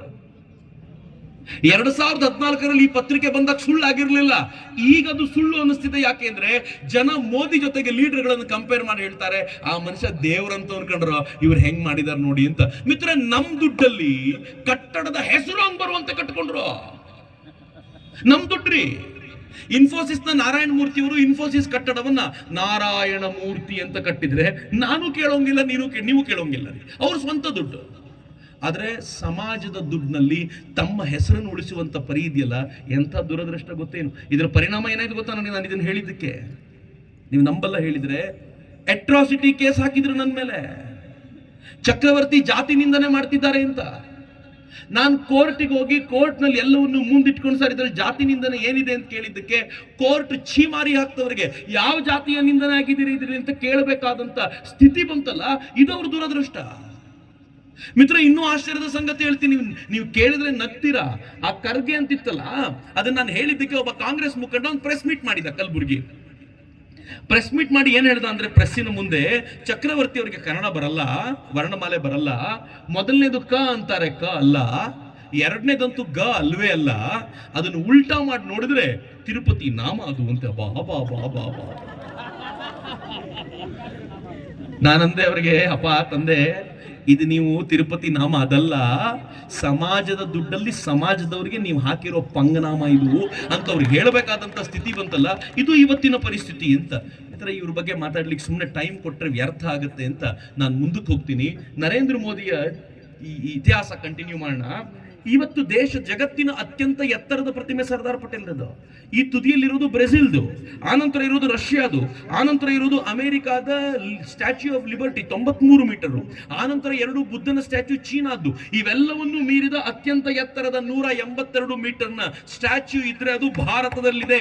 ಎತ್ತರದ ಸ್ಟ್ಯಾಚ್ಯೂ ಎಲ್ಲಿದೆ ಅಂತ ಕ್ವಿಜ್ ಅಲ್ಲಿ ಕೇಳಿದ್ರೆ ಭಾರತ ಅಂತ ಹೇಳಬೇಕು ಅಂತ. ನರೇಂದ್ರ ಮೋದಿ ಬಂದ್ಮೇಲೆ ಹೊಸ ಸೆಂಟ್ರಲ್ ವಿಸ್ತಾ ಆಯ್ತು, ನೋಡ್ರಿ ಅದು ಏನ್ ಸೌಂದರ್ಯ. ಹಾಗಂತ ನರೇಂದ್ರ ಮೋದಿ ಬರೀ ಕಟ್ಟಡ ಕಟ್ತಾ ಉಳಿಲಿಲ್ಲ. ನನಗೋಸ್ಕರ, ನಿಮ್ಗೋಸ್ಕರ, ಈ ನಾಡಿನ ಬಡವರಿಗೋಸ್ಕರ ಏನ್ ಮಾಡಿದ್ರು ಅಂದ್ರೆ 80 ಕೋಟಿ ಜನರಿಗೆ ಉಚಿತ ಧಾನ್ಯವನ್ನ ಕೊಡ್ತಾ ಇರುವಂತ ಅಪರೂಪದ ಪ್ರಧಾನಿ ನರೇಂದ್ರ ಮೋದಿ. ಕರೋನಾ ಕಾಲದಲ್ಲಿ ಶುರು ಮಾಡಿದ್ದು ಇನ್ನೂ ನಿಂತಿಲ್ಲ. ಮಿತ್ರ, ನರೇಂದ್ರ ಮೋದಿ ಅವರು ಈ ಕೆಲಸವನ್ನ ಎಷ್ಟು ವ್ಯಾಪಕವಾಗಿ ಮಾಡ್ತಿದ್ದಾರೆ ಅಂತಂದ್ರೆ, ಈಗಂತೂ ಬಡವರಿಗೆ ಅಂತಲ್ಲ 29 ರೂಪಾಯಿ ಪರ್ ಕೆಜಿ ಅಕ್ಕಿ ಬರ್ಲಿಕ್ಕೆ ಶುರುವಾಗೋಗಿದೆ. ಅದು ಭಾರತ್ ರೈಸ್ ಅನ್ನೋ ಹೆಸರಲ್ಲಿ ಬರ್ತಿದೆ. ಈ ನಾಡಿನ ಜನ ಒಳ್ಳೆಯ ಅಕ್ಕಿಯನ್ನ, ಒಳ್ಳೆ ಬೇಳೆಯನ್ನ ತಿನ್ನುವಂತ ವ್ಯವಸ್ಥೆಯನ್ನ ನರೇಂದ್ರ ಮೋದಿ ಮಾಡ್ತಿದ್ದಾರೆ. ಬರೀ ಇದಕ್ಕೋಸ್ಕರ ಅಲ್ಲ, ಆರೋಗ್ಯದ ದೃಷ್ಟಿಯಿಂದ ನೋಡೋದಾದ್ರೆ ಆಯುಷ್ಮಾನ್ ಭಾರತ್ ಯೋಜನೆಯಡಿಯಲ್ಲಿ ಸುಮಾರು 12 ಕೋಟಿ ಕಾರ್ಡ್ಗಳ ವಿತರಣೆ ಮಾಡಿ 50 ರಿಂದ 60 ಕೋಟಿ ಜನರಿಗೆ ಒಂದು ಪರಿವಾರಕ್ಕೆ 1 ವರ್ಷಕ್ಕೆ 5 ಲಕ್ಷ ರೂಪಾಯಿವರೆಗಿನ ಚಿಕಿತ್ಸೆ ಉಚಿತವಾಗಿ ಕೊಡಿಸುವಂತ ವ್ಯವಸ್ಥೆ ಆಗಿದೆ. ಮಿತ್ರ, ಇದರಲ್ಲಿ ನೀ ಗ್ಯಾಪ್ ಸರ್ಜರಿ ಕೂಡ ಆಗುತ್ತೆ, ಮೊಣಕಾಲಿನ ಚೇಂಜ್ ಆಗುತ್ತೆ, ಹಾರ್ಟ್ ಸರ್ಜರಿ ಕೂಡ ಇದರಲ್ಲಿ ಮಾಡ್ತಾರೆ 5 ಲಕ್ಷ ರೂಪಾಯಿವರೆಗೆ. ಅದು ಹೆಂಗೆ? ಅಡ್ಮಿಟ್ ಆಗೋ 3 ದಿನ ಮುಂಚೆ, ಅಡ್ಮಿಟ್ ಆದ ಅಷ್ಟು ದಿನ, ಡಿಸ್ಚಾರ್ಜ್ ಆದ 15 ದಿನದ ಒಟ್ಟು ಖರ್ಚನ್ನ ಯಾರು ವಹಿಸ್ಕೊಳ್ತಾರೆ ಅಂದ್ರೆ ಸರ್ಕಾರ ವಹಿಸಿಕೊಳ್ಳುವಂತೆ ವ್ಯವಸ್ಥೆ ಮಾಡಲಾಗಿದೆ. ಅಷ್ಟೇ ಅಲ್ಲ, ನರೇಂದ್ರ ಮೋದಿ ಅವರು ಸುಮಾರು 4 ಕೋಟಿ ಜನರಿಗೆ PM ಆವಾಸ್ ಯೋಜನೆ ಅಡಿಯಲ್ಲಿ ಮನೆಗಳನ್ನ ಕಟ್ಟಿಕೊಟ್ಟಿದ್ದಾರೆ. 70 ಲಕ್ಷ ಮನೆಗಳು ಪೂರ್ಣ ಪ್ರಮಾಣದಲ್ಲಿ ಬಡವರಿಗೆ ಅಂತ ನಿರ್ಮಾಣ ಮಾಡಿಕೊಡಲಾಗಿದೆ. ಇದರ ಲೋಕಾರ್ಪಣೆ ಮಾಡುವಾಗ ನರೇಂದ್ರ ಮೋದಿ ಏನ್ ಹೇಳಿದ್ರು ಗೊತ್ತಾ? ಅವ್ರು ಹೇಳಿದ್ರು, ಕಾಂಗ್ರೆಸ್ನ ಸ್ಪೀಡ್ ಅಲ್ಲಿ ಬಡವರಿಗೆ ಮನೆ ಕಟ್ಟಿಕೊಟ್ಟಿದ್ರೆ 80 ವರ್ಷ ಬೇಕಾಗ್ತಿತ್ತು 4 ಕೋಟಿ ಮನೆ ಕಟ್ಟಲಿಕ್ಕೆ, 4 ಪೀಳಿಗೆ ಬೇಕಾಗ್ತಿತ್ತು ಅಂತ. 4 ಪೀಳಿಗೆ ಯಾವ್ದು ಗೊತ್ತಾ? ಜವಾಹರ್ಲಾಲ್ ನೆಹರು, ಇಂದಿರಾ ಗಾಂಧಿ, ರಾಜೀವ್ ಗಾಂಧಿ, ರಾಹುಲ್ ಗಾಂಧಿ. ಈ 4 ಪೀಳಿಗೆ ಏನ್ ಮಾಡ್ಲಿಕ್ಕೆ ಆಗ್ಲಿಲ್ವೋ ನರೇಂದ್ರ ಮೋದಿ ತಮ್ಮ 9 ವರ್ಷದ ಅವಧಿಯಲ್ಲಿ ಮಾಡಿದ್ರಲ್ಲ, ಅದು ನರೇಂದ್ರ ಮೋದಿ ಮಾಡಿದ ಕೆಲಸ. ಶ್ರೀಮಂತರಿಗೆ, ಗವರ್ಮೆಂಟ್ ಜಾಬ್ನವರಿಗೆ ಪೆನ್ಷನ್ ಸಿಗತ್ತೆ, ನನಗೆ ನಿಮ್ಗೆ ಯಾರ್ರಿ? ನರೇಂದ್ರ ಮೋದಿ ಹೇಳಿದ್ರು, ಆಗುವಾಗ ತಿಂಗಳಿಗೆ 250 ರೂಪಾಯಿ ಕಟ್ಬಿಡಿ, 60 ವರ್ಷ ಆದ್ಮೇಲೆ ತಿಂಗಳಿಗೆ 5,000 ರೂಪಾಯಿ ಬರೋ ತರದ ವ್ಯವಸ್ಥೆಯನ್ನ ನಾನು ಪ್ಲಾನ್ ಮಾಡ್ಕೊಡ್ತೀನಿ ಅಂತ. ನನ್ನಂತವ್ರಿಗೆ, ನಿಮ್ಮಂತವರಿಗೋಸ್ಕರ. ಸತ್ಯ ಹೇಳಬೇಕು ಅಂದ್ರೆ ಇದೊಂದೇ ಯೋಜನೆಗೆ ಸಬ್ಸ್ಕ್ರೈಬ್ ಆಗಿರೋದು ನಾನು. ಇನ್ಯಾವ ಯೋಜನೆ ಅಧಿಕೃತವಾಗಿ ನಾನು ಪಡ್ಕೊಳ್ಳಲ್ಲ, ಆದ್ರೆ ಈ ಯೋಜನೆಯಲ್ಲಿ ನಾನು ಸಬ್ಸ್ಕ್ರೈಬ್ ಆಗಿದ್ದೀನಿ. ಯಾಕೆಂದ್ರೆ 60 ಆದ್ಮೇಲೆ ತಿಂಗಳಿಗೆ 5,000 ರೂಪಾಯಿ ಈ ಕಾರಣಕ್ಕೋಸ್ಕರ ಬರುತ್ತೆ ಅನ್ನೋ ಕಾರಣಕ್ಕೆ. ಹಾಗಂತ ಇಷ್ಟೇ ಅಲ್ಲ, ರೈತರಿಗೆ ಏನ್ ಮಾಡಿದ್ರು ಅಂತ ಕೇಳ್ತಾರೆ. ನಂಗೆ ಗೊತ್ತಿಲ್ಲ ಎಷ್ಟು ಜನರಿಗೆ ನೆನಪಿದೆಯೋ, ಒಂದ್ ಕಾಲದಲ್ಲಿ ಯೂರಿಯಾ ತಗೊಳ್ಳಿಕ್ಕೆ ಕಿತ್ತಾಟ ಮಾಡೋ ಕಾಲ ಇತ್ತು. ಯಾಕೆ ಗೊತ್ತೇನು? ಆ ಯೂರಿಯಾ ಸಬ್ಸಿಡಿ ರೇಟಲ್ಲಿ ಕೊಡ್ತಿದ್ರಲ್ಲ, ಬೇರೆ ಬೇರೆ ಫ್ಯಾಕ್ಟ್ರಿಗಳು ರಾ ಮೆಟೀರಿಯಲ್ ಆಗಿ ಯೂರಿಯಾ ತಗೊಂಡು ಹೋಗ್ಬಿಡ್ತಿದ್ವು, ಕಡಿಮೆ ರೇಟಲ್ಲಿ ಸಿಗ್ತಿತ್ತು ಅಂತ. ರೈತರಿಗೆ ಕೊಡಬೇಕಾಗಿದ್ದ ಯೂರಿಯಾ ಅವ್ರು ತಗೊಂಡು ಹೋಗ್ತಿದ್ರು. ನರೇಂದ್ರ ಮೋದಿ ಬಂದ ತಕ್ಷಣ ಏನ್ ಮಾಡಿದ್ರು ಗೊತ್ತಾ? ಬೇವಿನ ರಸವನ್ನು ಅದಕ್ಕೆ ಮಿಕ್ಸ್ ಮಾಡಿ ಬಿಟ್ರು. ಅದ್ರ ಪರಿಣಾಮ ಏನು ಅಂತಂದ್ರೆ, ಫ್ಯಾಕ್ಟ್ರಿಗಳಿಗೆ ಉಪಯೋಗಕ್ಕೆ ಬರಲ್ಲ. ಈಗ 100% ರೈತರ ಉಪಯೋಗಕ್ಕೆ ಏನಾದ್ರು ಇದ್ರೆ ಅದು ಯೂರಿಯಾ ಸಿಗುವಂತೆ ಮಾಡಿದ್ರಲ್ಲ, ನರೇಂದ್ರ ಮೋದಿ ಮಾಡಿದ್ರಿ. ನರೇಂದ್ರ ಮೋದಿ ಗ್ಯಾರಂಟಿ ಕೊಡ್ತೀನಿ ಅಂತ ಯಾವತ್ತು ಹೇಳಿಕೊಡ್ಲಿಲ್ಲ ರೀ. ನರೇಂದ್ರ ಮೋದಿ ಈ ದೇಶದ 12 ಕೋಟಿ ರೈತರಿಗೆ ಪ್ರತಿ ತಿಂಗಳು 6,000 ರೂಪಾಯಿ ಸಿಗುವಂತೆ, ಈಗ 8,000 ರೂಪಾಯಿ ಮಾಡಿದ್ದಾರೆ ಅಂತ ನನಗೆ ಮೊನ್ನೆ ಯಾರು ಹೇಳ್ತಾ ಇದ್ರು. ಅಷ್ಟು ಸಿಗುವಂತೆ ಡೈರೆಕ್ಟ್ ಅಕೌಂಟಿಗೆ ಬರುತ್ತೆ. ಎಲ್ಲೂ ಕೂಡ ಅದರ ಸಮಾವೇಶ ಮಾಡಿ ಕೊಡ್ತಿದ್ದೀನಿ ಅಂತ ಹೇಳುವ ಕೆಲಸ ಮಾಡದೆ ಒಬ್ಬರಿಗೂ ತೊಂದರೆ ಇಲ್ಲದಂತೆ ಬರುವಂತೆ ಮಾಡಿದವರು ನರೇಂದ್ರ ಮೋದಿಯವರು. ಆ ಕಾರಣಕ್ಕೆ ಬಹಳ ಹೆಮ್ಮೆ ಇದೆ. ಇನ್ನು ನನಗೆ 1-2-5 ನಿಮಿಷ ನಾನು ನಿಮ್ಮ ಹತ್ರ ಕೇಳ್ಕೊಳ್ಳೋದು, ಕ್ವಿಕ್ ಆಗಿ ನರೇಂದ್ರ ಮೋದಿ ಅವರ ಕೆಲಸಗಳನ್ನು ಹೇಳ್ತೀನಿ. ನರೇಂದ್ರ ಮೋದಿ ಅವರು ಮಾಡಿದ ಕೆಲಸ ನಿಮ್ಗೆ ಇಷ್ಟ ಆದ್ರೆ ಚಪ್ಪಾಳೆ ತಟ್ಟಬೇಕು, ಇಷ್ಟ ಆಗ್ಲಿಲ್ಲ ಅಂದ್ರೆ ಬೇಡ. ಮತ್ತೆ ಈ ಚಪ್ಪಾಳೆ ನನಗೋಸ್ಕರ ಅಲ್ಲ, ನರೇಂದ್ರ ಮೋದಿ ಅವರಿಗೆ.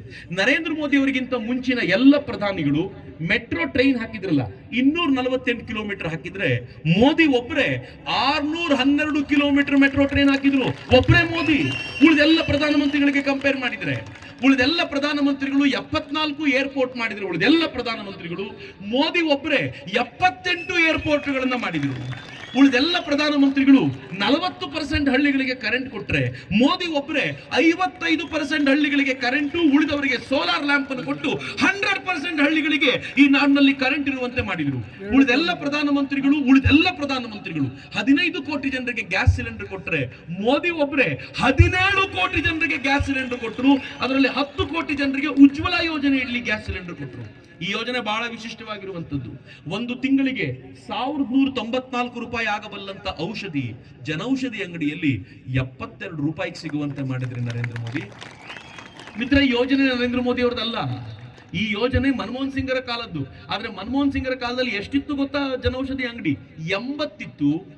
ನರೇಂದ್ರ ಮೋದಿ 9 ವರ್ಷಗಳಲ್ಲಿ, ಇಮ್ಯಾಜಿನ್ ಮಾಡಲ್ಲ ನೀವು ನಂಬರ್ನ, 10,000 ಜನೌಷಧಿ ಅಂಗಡಿಗಳನ್ನು ಮಾಡಿದ್ರು. ಅದು ನರೇಂದ್ರ ಮೋದಿ ಅವರ ಸಾಧನೆ.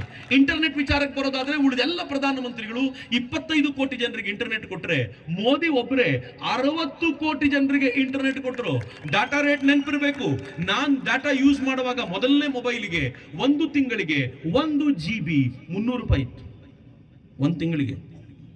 ಇವತ್ತು ದಿನಕ್ಕೆ 1.5 GB, ತಿಂಗಳಿಗೆ 300 ರೂಪಾಯಿ.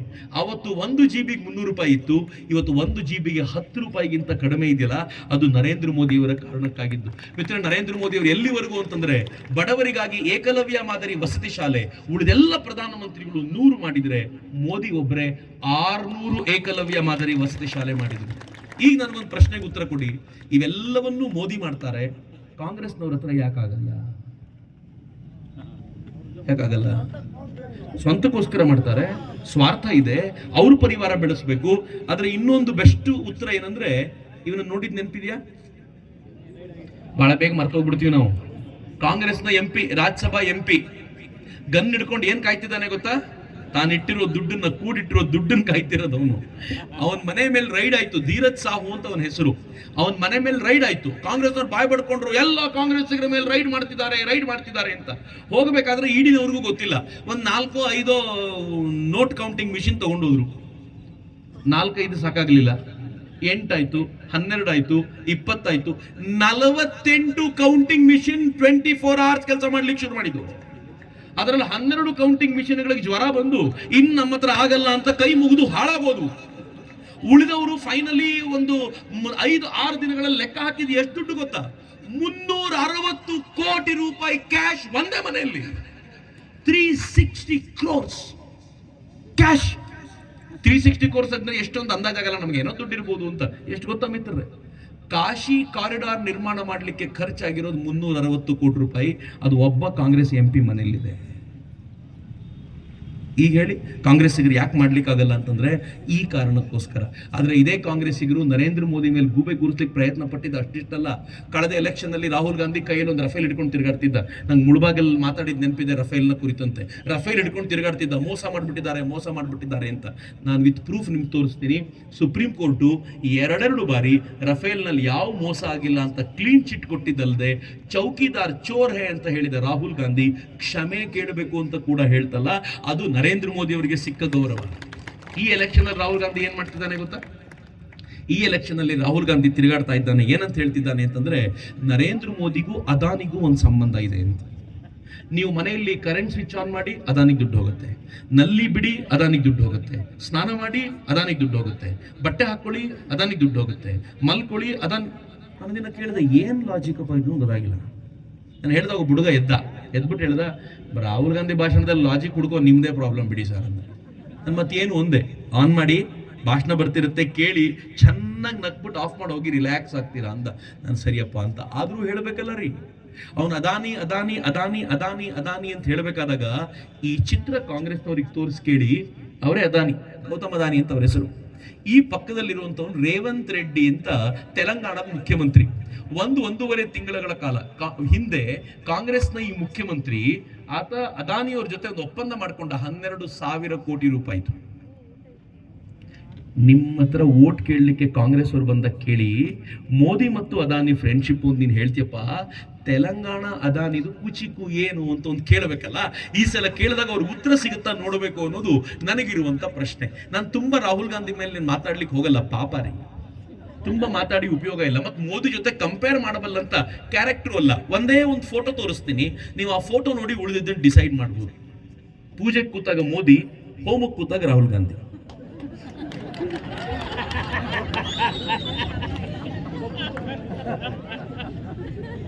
ನಕ್ಕಿದ್ ನಾನಲ್ಲ, ನೀವೇ ನಗ್ತಾ ಇರೋದು. ಈ ಕರ್ನಾಟಕದಲ್ಲಿ ಕಾಂಗ್ರೆಸ್ ಬಂದಾಗ್ಲಿಂದ ಪೊಲೀಸರು ಏನ್ ಮಾಡ್ತಾರೆ, ಶೂಟ್ ಮಾಡ್ತಾರೆ, ಅವರೇ ಸುಮೋಟೋ ಕೇಸ್ ತಗೊಂಡ್ಬಿಡ್ತಾರೆ. ಚಕ್ರವರ್ತಿ ನಕ್ಬಿಟ್ರು ರಾಹುಲ್ ಗಾಂಧಿ ಫೋಟೋ ಹಾಕ್ಬಿಟ್ಟು ಅಂತ ಹೇಳ್ಬಿಟ್ಟು ಕೇಸ್ ಮಾಡಿದ್ರು ಆಶ್ಚರ್ಯ ಇಲ್ಲ, FIR ಮಾಡಿದ್ರು ಮಾಡ್ಬಿಡ್ತಾರೆ. ನನ್ನ ಕಾರವಾರದಲ್ಲೂ ಹಿಂಗೆ ಆಗೋಗ್ಬಿಟ್ಟು ಒಂದು FIR ಮಾಡ್ಬಿಟ್ಟಿದ್ದಾರೆ. ಅದಕ್ಕೆ ನಗ್ತಾ ಇರೋದು ಅವರೇ. ನಾನು ಪೊಲೀಸರಿಗೆ ಹೇಳಿದ್ದೀನಿ, ಮಾಡೋದಾದ್ರೆ ಮುಳುಬಾಗಿಲಿನ ಜನರ ಮೇಲೆ ಒಂದು ಕೇಸ್ ಮಾಡ್ಬಿಟ್ಟು FIR ಹಾಕಿ ಅವ್ರು ಫೈಟ್ ಮಾಡ್ಕೊಳ್ತಾರೆ ಅಂತ, ಇದು ನನ್ನ ಮೇಲೆ ಅಲ್ಲ ಅಂತ. ಸೊ ಹೆಂಗ್ ಫೈಟ್ ಮಾಡ್ತಾರೋ ಅದನ್ನ ಅವ್ರಿಗೆ ಬಿಟ್ಟಿದ್ದು ಅಂತ. ಆದ್ರೆ ಯೋಚನೆ ಮಾಡಿ, ಹೆಂಗ್ ನೋಡಿ ಮಿತ್ರ, ರಾಮ ಮಂದಿರದ ಇನಾಗ್ರೇಷನ್ ಟೈಮಲ್ಲಿ ನಾನು ಹೋಗಿದ್ದೆ. ನರೇಂದ್ರ ಮೋದಿ ಅವರು ಕೂತಿದ್ರು, ಮಾತಾಡ್ಲಿಕ್ಕೆ ಒಬ್ಬ ಸ್ವಾಮೀಜಿ ಬಂದ್ರು. ನೀವೆಲ್ಲ ನೋಡಿದ್ದೀರಿ ಟಿವಿನಲ್ಲಿ. ಅವ್ರು ಏನ್ ಹೇಳಿದ್ರು ಗೊತ್ತಾ? 20 ದಿನಗಳ ಹಿಂದೆ ಈ ದೇಶದ ಪ್ರಧಾನಮಂತ್ರಿ ನಂಗೊಂದು ಪತ್ರ ಬರೆದ್ರು. ಆ ಪತ್ರದಲ್ಲಿ ಕೇಳಿದ್ರು, ಪ್ರಾಣ ಪ್ರತಿಷ್ಠೆ ನಾನು ಮಾಡಬೇಕು ಅಂತ ನೀವೆಲ್ಲ ಹೇಳಿದೀರಾ, ಆದ್ರೆ ಪ್ರಾಣ ಪ್ರತಿಷ್ಠೆಗೆ ಯಾವ ವ್ರತ ಮಾಡಬೇಕು ಅಂತ ಹೇಳಿಲ್ಲ, ದಯವಿಟ್ಟು ಹೇಳ್ತೀರಾ ಅಂತ. ಒಂದು 10-11 ಸ್ವಾಮಿಗಳು ಕೂತರಂತೆ ಆ ಲೆಟರ್ ಮುಂದಿಟ್ಕೊಂಡು ಎಲ್ಲ ಶಾಸ್ತ್ರಾರ್ಥ ಮಾಡಿ ನರೇಂದ್ರ ಮೋದಿ ಅವರು ಹೇಳಿದ್ರಂತೆ, 3 ದಿನ ಒಪ್ಪತ್ತು ಒಂದು ಊಟ, 3 ದಿನ ನೆಲದ ಮೇಲೆ ಮಲ್ಕೊಳ್ಳಿ, ಇಟ್ ಸಾಕು, 4ನೇ ದಿನ ನೀವು ಪ್ರಾಣ ಪ್ರತಿಷ್ಠೆಗೆ ಬರಬಹುದು ಅಂತ. ನರೇಂದ್ರ ಮೋದಿ ಉತ್ತರ ಬರೋದ್ರಂತೆ, ಬಹಳ ಸಂತೋಷ, ನನಗೆ ಒಂದು ಚೌಕಟ್ಟು ಹಾಕೊಂಡಿದ್ದೀನಿ, 11 ದಿನಗಳ ಕಾಲ ನಾನು ಉಪವಾಸ ಮಾಡ್ತೀನಿ, ದಿನಕ್ಕೆ 2 ಎಳ್ನೀರು ತಗೋತೀನಿ, 11 ದಿನ ನೆಲದ ಮೇಲೆ ಮಲ್ಕೊಳ್ತೀನಿ, 11 ದಿನ ರಾಮ ಓಡಾಡಿದ ಭಾರತದ ಜಾಗಗಳಿಗೆ ಹೋಗಿ ಬಂದು ರಾಮಾಯಣವನ್ನು ಕೇಳ್ತೀನಿ, ಇಷ್ಟು ಸಾಕಾಗ್ಬೋದಾ ಅಂತ ಕೇಳ್ತಾರೆ. ಸ್ವಾಮೀಜಿ ಹೇಳಿದ್ರು, ಅವ್ರನ್ನ ನೋಡುವಾಗ ಹಂಗೆ ಅನ್ನಿಸ್ತಿತ್ತು. ಅಲ್ಲಿ ಭಾಗವಹಿಸಿದ ಕರ್ನಾಟಕದ ಸ್ವಾಮೀಜಿ ನಂಗೆ ಹೇಳಿದ್ರು, ಚಕ್ರವರ್ತಿ ಅವರೇ, 11 ದಿನ ಉಪವಾಸ ಇದ್ದು ಮನುಷ್ಯ ನಡ್ಕೊಂಡು ಬರ್ಬೇಕಾದ್ರೆ ಸಿಂಹ ಬಂದಂಗೆ ಬಂದಲ್ರಿ, 2 ದಿನ ಉಪವಾಸ ಇದ್ರೆ ಹೆಣ ಬೀಳತ್ತೆ ನಮ್ದು, ಆ ಮನುಷ್ಯ ಏನ್ ಆರಾಮಾಗಿ ಬಂದ್ಬಿಟ್ಟ, ಬಹಳ ಖುಷಿ ಅನ್ನಿಸ್ತಿತ್ತು ಅಂತ. ಅವತ್ತಿನ ದಿನ ಕಾರ್ಯಕ್ರಮದಲ್ಲಿ ಪ್ರಾಣ ಪ್ರತಿಷ್ಠೆ ಮುಗಿದು ಬರುವಾಗ ಸ್ವಾಮೀಜಿ ಹೇಳಿದ್ರಂತೆ, ಇವತ್ತು ಹೆಂಗಿದ್ರು ಉಪವಾಸ ಬಿಡ್ಬೇಕಲ್ಲ, ನಿಮ್ಗೆ ಹಾಲು ಕುಡಿಸಿ ನಾನೇ ಉಪವಾಸ ಬಿಡಿಸ್ಲಾ ಸ್ಟೇಜ್ ಮೇಲೆ. ನರೇಂದ್ರ ಮೋದಿ ಹೇಳಿದ್ರಂತೆ, ಬಹಳ ಒಳ್ಳೇದು ಸ್ವಾಮೀಜಿ, ಆದ್ರೆ ಒಂದೇ ಒಂದು ವಿನಂತಿ ಇದೆ ನಂದು, ನೀವು ಹಾಲು ಕುಡಿಸಿ ಉಪವಾಸ ಬಿಡಿಸೋ ಬದಲು ಶ್ರೀರಾಮನ ಪಾದ ತೊಳೆದ ಪಾದೋದಕದಿಂದ ಉಪವಾಸ ಬಿಡಿಸಿದ್ರೆ ಅದು ಮಹಾಭಾಗ್ಯ ಅನ್ಕೊಳ್ತೀನಿ ಅಂತ. ಮಿತ್ರ, ಹಂಗೆ ಆಯ್ತ್ರಿ. ಒಂದು ಗ್ಲಾಸ್ ನಲ್ಲಿ ಪಾದೋದಕವನ್ನು ತಗೊಂಡ್ ಬಂದು ಅದನ್ನ ಅವ್ರಿಗೆ ಕುಡಿಸ್ತಾರೆ. ಎಲ್ಲರ ಕಣ್ಣಲ್ಲಿ ನೀರಿತ್ತಲ್ಲಿ ಇದ್ದವ್ರು ಎಲ್ಲರ ಕಣ್ಣಲ್ಲೂ ನೀರು. ಏನ್ ಅದ್ಭುತವಾದ ದೃಶ್ಯ, ನೋಡ್ಲಿಕ್ಕೆ ಭಾಗ್ಯ ಅದು. ಕೊನೆಗೆ ಆನಂತರ ಏನಾಯ್ತು ಅಂತಂದ್ರೆ, ಅವ್ರು ವಾಪಸ್ ಬಂದು ಒಂದು ಇಂಟರ್ವ್ಯೂ ಕೊಡ್ತಾರೆ ಸ್ವಾಮೀಜಿ. ಆ ಇಂಟರ್ವ್ಯೂ ಏನ್ ಹೇಳಿದ್ರು ಗೊತ್ತಾ? ಈ ದೇಶದ ಪ್ರಧಾನಮಂತ್ರಿಗೆ ನಾನು ಹಾಲು ಕುಡಿಸ್ತಾ ಇದ್ದೀನೋ, ನೀರು ಕುಡಿಸ್ತಾ ಇದ್ದೀನೋ ಅನ್ನಿಸ್ಲಿಲ್ಲ. ಒಬ್ಬ ತಾಯಿ ತನ್ನ ಮಗುವಿಗೆ ಹಾಲು ಕುಡಿಸ್ಬೇಕಾದ್ರೆ ಯಾವ ಭಾವ ಇತ್ತೋ ನನಗೂ ಹಂಗೆ ಅನ್ನಿಸ್ತಾ ಇತ್ತು ಅವ್ರನ್ನ ನೋಡಿದಾಗ ಅಂತ. ಅವ್ರು ಹೇಳಿದ ಮಾತು ನಮ್ಮೆಲ್ಲರ ತಪಸ್ಸಿನ ಕಾರಣಕ್ಕೆ. ಕೇಳಿಸ್ಕೊಳ್ಳಿ, ನರೇಂದ್ರ ಮೋದಿಯ ತಪಸ್ಸಲ್ಲ, ನೀವೆಲ್ಲ ಮಾಡಿರುವ ತಪಸ್ಸಿನ ಕಾರಣಕ್ಕೆ ನರೇಂದ್ರ ಮೋದಿ ಅಂತ ವ್ಯಕ್ತಿ ಒಂದು ಶ್ರೇಷ್ಠ ಪದವಿಯಲ್ಲಿ ಕುಳಿತಿದ್ದಾರೆ ಅಂತ ಅವ್ರು ಹೇಳುವಾಗ ನನಗೆ ಗೂಸ್ ಬಂಪ್ಸ್ ಬಂತು. ನಾವು ಯಾವ ವ್ಯಕ್ತಿಗೋಸ್ಕರ ಕೆಲಸ ಮಾಡ್ತಿದ್ದೀವಿ, ಯಾವ ವ್ಯಕ್ತಿಯನ್ನು ಮತ್ತೊಮ್ಮೆ ಪ್ರಧಾನಿ ಮಾಡಬೇಕು ಅಂತ ನಾವೆಲ್ಲರೂ ಓಡಾಡ್ತಿದ್ದೀವಿ ಅಂತಂದ್ರೆ, ಯಾವ ವ್ಯಕ್ತಿ ಇರೋದ್ರಿಂದ ಈ ದೇಶದಲ್ಲಿ ಬದಲಾವಣೆ ಬರಬಹುದೋ ಅಂಥ ವ್ಯಕ್ತಿಯನ್ನ ವಾಪಸ್ ಕೂರಿಸ್ಲಿಕ್ಕೋಸ್ಕರ ಒದ್ದಾಟ ಮಾಡ್ತಿರೋದು. ಆ ಕಾರಣಕ್ಕೆ ನಿಮ್ಮನ್ನು ಕೇಳ್ಕೊಳ್ಳಿಕ್ಕೆ ಬಂದಿದ್ದೀನಿ ಮಿತ್ರ. ನಿಮ್ಮಿಂದ ಮತ್ತೇನು ಅಪೇಕ್ಷೆ ಇಲ್ಲ ರೀ. ನೀವು ನಂಗೆ ದುಡ್ಡು ಕೊಡಬೇಕು, ಹುಂಡಿ ಇಡ್ತೀನಿ, ದುಡ್ಡು ಹಾಕಿ, ನೀವು ನಂಗೆ ಮತ್ತೇನೋ ಕೊಡಿ, ನೀವೊಂದು ಜಾಗ ಕೊಡಿ, ನೀವೊಂದು ಮನೆ, ಏನಿಲ್ಲ ರೀ. ನೀವು ವೋಟ್ ಮಾಡುವಾಗ ನರೇಂದ್ರ ಮೋದಿ ವೋಟ್ ಮಾಡಿ ಅಂತ ಕೇಳೋದ್ ಬಿಟ್ರೆ ಮತ್ತೇನೂ ಇಲ್ಲ. ಇದು MP ಎಲೆಕ್ಷನ್ ಅಲ್ಲ ರೀ, ಇದು MP ಎಲೆಕ್ಷನ್ ಅಲ್ಲ ರೀ. MP-ನ ಉಲ್ಟಾ ಮಾಡಿದ್ರೆ PM ಆಗತ್ತಲ್ಲ, ಅದು ಎಲೆಕ್ಷನ್. ಇದು PM ಎಲೆಕ್ಷನ್ ಅಂತ ನೆನ್ಪಿಟ್ಕೊಳ್ಳಿ. ಯಾರಾದ್ರೂ ಸರಿ, ನಾವು MP ನೋಡಲ್ಲ, ನಾವು ವೋಟ್ ಮಾಡ್ತೀವಿ ಎನ್ನುವಂತ ನಿಶ್ಚಯದೊಂದಿಗೆ ನಾವು ಈ ಬಾರಿ ವೋಟ್ ಮಾಡಬೇಕಾದಂತ ಅಗತ್ಯ ಇದೆ. ಯಾಕಂದ್ರೆ ನರೇಂದ್ರ ಮೋದಿ ಹೇಳಿದ್ದಾರೆ, ನನ್ನ ಮುಂದಿನ ಟರ್ಮ್ ಸ್ವಲ್ಪ ಟಫ್ ಆಗಿರುತ್ತೆ. ಅವ್ರು ಹೇಳಿರೋದು ಏನಂತ ಹೇಳಿದ್ದಾರೆ ಗೊತ್ತಾ? ಮುಂದಿನ 1000 ವರ್ಷಗಳ ಭಾರತವನ್ನ ಕಟ್ಟಲಿಕ್ಕೆ ನಾನು ಕೆಲವು ನಿರ್ಣಯಗಳನ್ನು ತೆಗೆದುಕೊಳ್ಳಲಿಕ್ಕಿದ್ದೀನಿ ಅಂತ ನರೇಂದ್ರ ಮೋದಿ ಹೇಳ್ತಾರೆ. ಅಂದ್ರೆ ಇಲ್ಲಿಂದ ಆಚೆಗೆ ಬರಲಿರುವಂತ 10 ಪೀಳಿಗೆಗಳು ನಾನು ಭಾರತೀಯ ಅಂತ ಹೇಳ್ಕೊಳ್ಳಿಕ್ಕೆ ಹೆಮ್ಮೆ ಪಡುವಂತ ವಾತಾವರಣ ನಿರ್ಮಾಣ ಮಾಡುವಂತದ್ದನ್ನು ತಯಾರು ಮಾಡ್ತಾರ ಅವರು. CAA ಕಾನೂನನ್ನು ಮೊನ್ನೆ ತಗೊಂಡು ಬಂದ್ರು, ಏನ್ ತುಟಿಪಿಟಿಕ್ಕಿಲ್ವಲ್ಲ ಯಾರ್ದೂ ಇಲ್ವಲ್ಲ. ಹೆಂಗ್ ಮಾಡಿದ್ರು ಅಂತಂದ್ರೆ, ಈ ರಾಷ್ಟ್ರವನ್ನ ಜಗತ್ತಿನ ಎದುರಿಗೆ ಎತ್ತರಕ್ಕೆ ನಿಲ್ಲಿಸ್ಲಿಕ್ಕೆ ಆ ಮನುಷ್ಯ ಪ್ರಯತ್ನ ಮಾಡ್ತಿರುವಾಗ ನೀವು ಮಾಡಬೇಕಾಗಿರೋದು ಒಂದೇ ಒಂದು, ಮತ್ತೆ ಮೋದಿ ಮತ್ತೆ ಮೋದಿ ಅಂತ ಹೇಳಬೇಕು ಅಂತ. ನನಗೊಬ್ಬ ಸ್ವಾಮೀಜಿ ಒಂದು ಕಥೆ ಹೇಳಿದ್ರು. ನಾನು ಕಳೆದ ಬಾರಿನೂ ನಿಮ್ ಜೊತೆ ಹಂಚ್ಕೊಂಡಿದ್ದೆ, ಈ ಬಾರಿನೂ ಹಂಚ್ಕೋತೀನಿ. ಕಥೆ ಏನು ಅಂತಂದ್ರೆ, ಒಬ್ಬ ತರುಣ ತನ್ನ ಮನೆ ಬೆಂಕಿಯಲ್ಲಿ ಉರಿತಾ ಇರೋದನ್ನ ನೋಡಿದ. ಅವನ ಆಸ್ತಿ ಪಾಸ್ತಿ, ಹೆಂಡತಿ ಮಕ್ಕಳು, ಅಪ್ಪ ಅಮ್ಮ ಎಲ್ಲ ಹೋಗ್ಬಿಡ್ತು. ಅವನು ಅಳ್ತಾ ಕೂತಿದ್ದಾಗ ಆ ದಾರಿಯಿಂದ ಬಂದ ಒಬ್ಬ ಸ್ವಾಮೀಜಿ ಎಲ್ಲ ಕತೆ ಕೇಳಿ ನನ್ನ ಜೋಳಿಗೆ ನನಗಿಂತ ಹೆಚ್ಚು ನಿನಗೆ ಉಪಯೋಗ ಬರುತ್ತೆ ತಗೋ ಅಂತ ಅವನ ಹೆಗಲಿಗೆ ಹಾಕ್ಬಿಟ್ರಂತ. ಜೋಳಿಗೆ ಬೇಡ್ಕೊಂಡು ತಿನ್ಬೇಕು ಅಂತ ಇವನು ತಗೊಂಡ ಜೋಳಿಗೆ ಹಿಡ್ಕೊಂಡ, ಸಿಕ್ಕಾಪಟ್ಟೆ ಭಾರ ಇತ್ತು. ಏನ್ ಸ್ವಾಮಿಗಳಪ್ಪ ಅಂತ ಬೈಕೊಳ್ತಾ ನಡ್ಕೊಂಡು ಹೋಗ್ತಿದ್ದ. ಒಂದು ನದಿ ತೀರದಲ್ಲಿ ಹೋಗಿ ಕೂತ್ಕೊಂಡು ಕತ್ಲಾಗಿತ್ತು. ಏನಿದೆ ಜೋಳಿಗೆಯಲ್ಲಿ ತೊಗೊಂಡು ದಪ್ಪ ಕಲ್ಲಿತ್ತು. ಇವನು ಒಂದೊಂದೇ ಕಲ್ಲು ತಗೊಂಡ ಮನೆ ಮಠ ಎಲ್ಲ ನೆನಪಿಸ್ಕೊಂಡು ಆ ಕಲ್ಲನ್ನು ನೀರಿಗೆ ಎಸಿತಾ ಕೂತ. ಬೆಳಗಿನ ಜಾವ ಆಯಿತು, ಇನ್ನೇನು ಅಂತ ಹುಡುಕುವಾಗ ಕೊನೆಯ ಕಲ್ಲಿತ್ತು, ತೆಗೆದ. ಅಷ್ಟೊತ್ತಿಗೆ ಸೂರ್ಯನ ಕಿರಣಗಳು ಬಂದವು. ಇನ್ನು ಎಸಿಬೇಕು, ಆ ಸೂರ್ಯನ ಕಿರಣಗಳಿಗೆ ಕಲ್ಲು ಹೊಳೆಯಕ್ಕೆ ಶುರುವಾಯಿತು. ಏನು ಅಂತ ಹತ್ತಿರದಿಂದ ನೋಡಿದ್ರೆ ಅದು ಕಲ್ಲಲ್ಲ, ವಜ್ರ. ಈ ಸ್ವಾಮಿಗಳಿಗೆ ಉಪಯೋಗಕ್ಕೆ ಬರುತ್ತೆ ಅಂತ ವಜ್ರ ಕೊಟ್ಟಿದ್ದೀವಿ ಇವನಿಗೆ. ಇವನು ಗೊತ್ತಿಲ್ಲ, ಎಲ್ಲ ಎಸ್ದ. ಆದ್ರೆ ನನ್ನ ಕತೆ ಹೇಳಿದ್ರು ಬಹಳ ಬುದ್ಧಿವಂತ ಅವನು. ಎಲ್ಲ ವಜ್ರ ಹೋದ್ರೆ ಹೋಗ್ಲಿ, ದೇವರ ಕೃಪೆಯಿಂದ ಒಂದಾದ್ರೂ ಉಳ್ಕೊಳ್ತಲ್ಲ, ಇದರಿಂದ ನಾನು ಬದುಕು ಕಟ್ಕೊಳ್ತೀನಿ ಅಂತ ಎದ್ದೋದ ಅಂತ. ಅವ್ರ ಆ ಕತೆ ಹೇಳಿ ಹೋದ್ರು. ನನ್ನ ಕತೆ ಬೇರೆ ಮಗ್ಗುಲ್ ಅರ್ಥ ಆಯ್ತು. ಸ್ವಾತಂತ್ರ್ಯ ಬಂದ ಹೊಸ್ತಿಲಲ್ಲಿ ಮೊದಲ ಪ್ರಧಾನಿ ಆಗಬೇಕಾಗಿದ್ದು ಸುಭಾಷ್ ಚಂದ್ರ ಬೋಸರು. ವಜ್ರ ನದಿಗೆ ಬಿದ್ದುಬಿಡುತ್ತೆ. ಸರ್ದಾರ್ ಪಟೇಲ್ರಾದ್ರೂ ಆಗ್ಬೇಕಿತ್ರಿ. ನಮ್ಮ ಜೋಳಿಗೆಯಿಂದ ವಜ್ರ ತೆಗೆದು ಗಾಂಧೀಜಿ ಎಸೆದು ಬಿಟ್ರು. ಲಾಲ್ ಬಹದ್ದೂರ್ ಶಾಸ್ತ್ರಿ ಪ್ರಧಾನಿಯಾಗಿ ಕಂಟಿನ್ಯೂ ಆಗ್ಬಿಟ್ಟಿದ್ರೆ ನಾನು ಮುಳುಬಾಗಿಲಿಗೆ ಬಂದು ಭಾಷಣ ಮಾಡಬೇಕಾಗಿ ಬರ್ತಿರ್ಲಿಲ್ಲ. ಸ್ವಾಭಿಮಾನಿ ಭಾರತ ಅವತ್ತೇ ನಿರ್ಮಾಣ ಆಗಿರ್ತಿತ್ತು. ದೇವರು ಎಸೆದು ಬಿಟ್ಟ, ಮೋಸ ಮಾಡಿದ. ಅಟಲ್ ಬಿಹಾರಿ ವಾಜಪೇಯಿ ಅನ್ನೋ ಒಂದು ಒಳ್ಳೆ ವಜ್ರ ಇತ್ತು. ಕತ್ಲಲ್ಲಿ ನನಗೆ ನಿಮಗೆ ಗೊತ್ತಾಗಲಿಲ್ಲ, ಎಸೆದು ಬಿಟ್ವಿ ನದಿಗೆ. ಈಗ ಬೆಳಕಾಗ್ತಾ ಇದೆ, ಸೂರ್ಯನ ಕಿರಣ ಬಂದಿದೆ. ಜೋಳಿಗೆಯಲ್ಲಿ ಮೋದಿ ಅನ್ನೋ ಕೊನೆಯ ವಜ್ರ ಇದೆ. ಎಸಿಬೇಕೋ, ಸುಂದರವಾದ ಹಾರ ಮಾಡಿ ಅದನ್ನು ತಾಯಿ ಭಾರತಿಗೆ ಸಮರ್ಪಣೆ ಮಾಡಬೇಕು ಅನ್ನೋದನ್ನ ನೀವು ನಿರ್ಧಾರ ತೆಗೆದುಕೋಬೇಕು ಅನ್ನೋ ಕಾರಣಕ್ಕೋಸ್ಕರ ನಿಮ್ಮ ಎದುರಿಗೆ ಬಂದಿದ್ದೀನಿ. ಈ ಬಾರಿ ಈ ಅವಕಾಶವನ್ನು ಕಳ್ಕೊಳ್ಳೋದು ಬೇಡ. ನಾವು ಹೊಸ ಭಾರತವನ್ನು, ಸಮೃದ್ಧವಾಗಿರುವ ಸಮರ್ಥವಾಗಿರುವ ಭಾರತವನ್ನು ಕಟ್ಟಬೇಕು ಅಂತ ವಿನಂತಿ ಮಾಡ್ಕೊಳ್ಳಿಕ್ಕೋಸ್ಕರ ಬಂದಿದ್ದೀನಿ. ಏನು ಮಾಡ್ಬೋದು ಅಂತಂದರೆ, ನನಗೆ ಭಗವಂತ ಕೊಟ್ಟಿರೋ ಶಕ್ತಿ ಇದೆಲ್ಲ ತಿಳ್ಕೊ, ಸಮಾಜಕ್ಕೆ ಮುಟ್ಟಿಸು. ನಾನು ಪ್ರಾಮಾಣಿಕವಾಗಿ ಗಂಟ್ಲು ಹರ್ಕೊಂಡು ನಿಂತಿದ್ದೀನಿ. ಹೋದ್ರು ಹೋಗ್ಲಿ ಗಂಟ್ಲು. ಮೋದಿ ಇನ್ನೊಂದು ಸಲ ಆದರೆ ಇನ್ನು ತಗೊಂಡಾದ್ರೂ ಏನು ಮಾಡಬೇಕು, ಹೋಗಲ್ಲ ಪರವಾಗಿಲ್ಲ ಅಂತ ನಾನು ಸುಮ್ಮನಾಗ್ಬಿಟ್ಟಿದ್ದೀನಿ. ಏನಾಗುತ್ತೋ ಆಗಲಿ ಅಂತ. ನಮ್ಮ ಕೈಯಲ್ಲಿ ಏನಾಗ್ಬೋದೋ ಮಾಡಿ. 10 ಜನಕ್ಕೆ ಹೇಳ್ಬೋದಾ ಹೇಳಿ, 10 ಜನರಿಗೆ ಮೋಟಿವೇಟ್ ಮಾಡ್ಬೋದಾ ಮಾಡಿ, 5 ಜನಕ್ಕೆ ಮಾಡ್ಬೋದಾ ಮಾಡಿ. ಏನೂ ಮಾಡ್ಲಿಕ್ಕಾಗಲ್ಲಪ್ಪ ನನ್ನ ಹತ್ರ.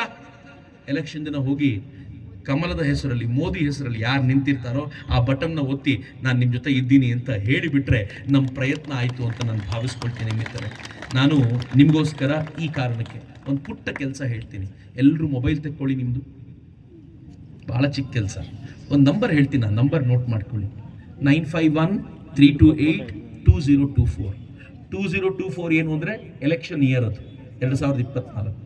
328 ಏನು ಅಂತಂದರೆ ನರೇಂದ್ರ ಮೋದಿ ಅವರಿಗೆ ಇಂಡಿಪೆಂಡೆಂಟ್ ಆಗಿ ಬರಬೇಕಾಗಿರುವಂಥ, BJPಗೆ ಬರಬೇಕಾಗಿರುವ ಸೀಟು. 28 ಏನು ಗೊತ್ತಾ?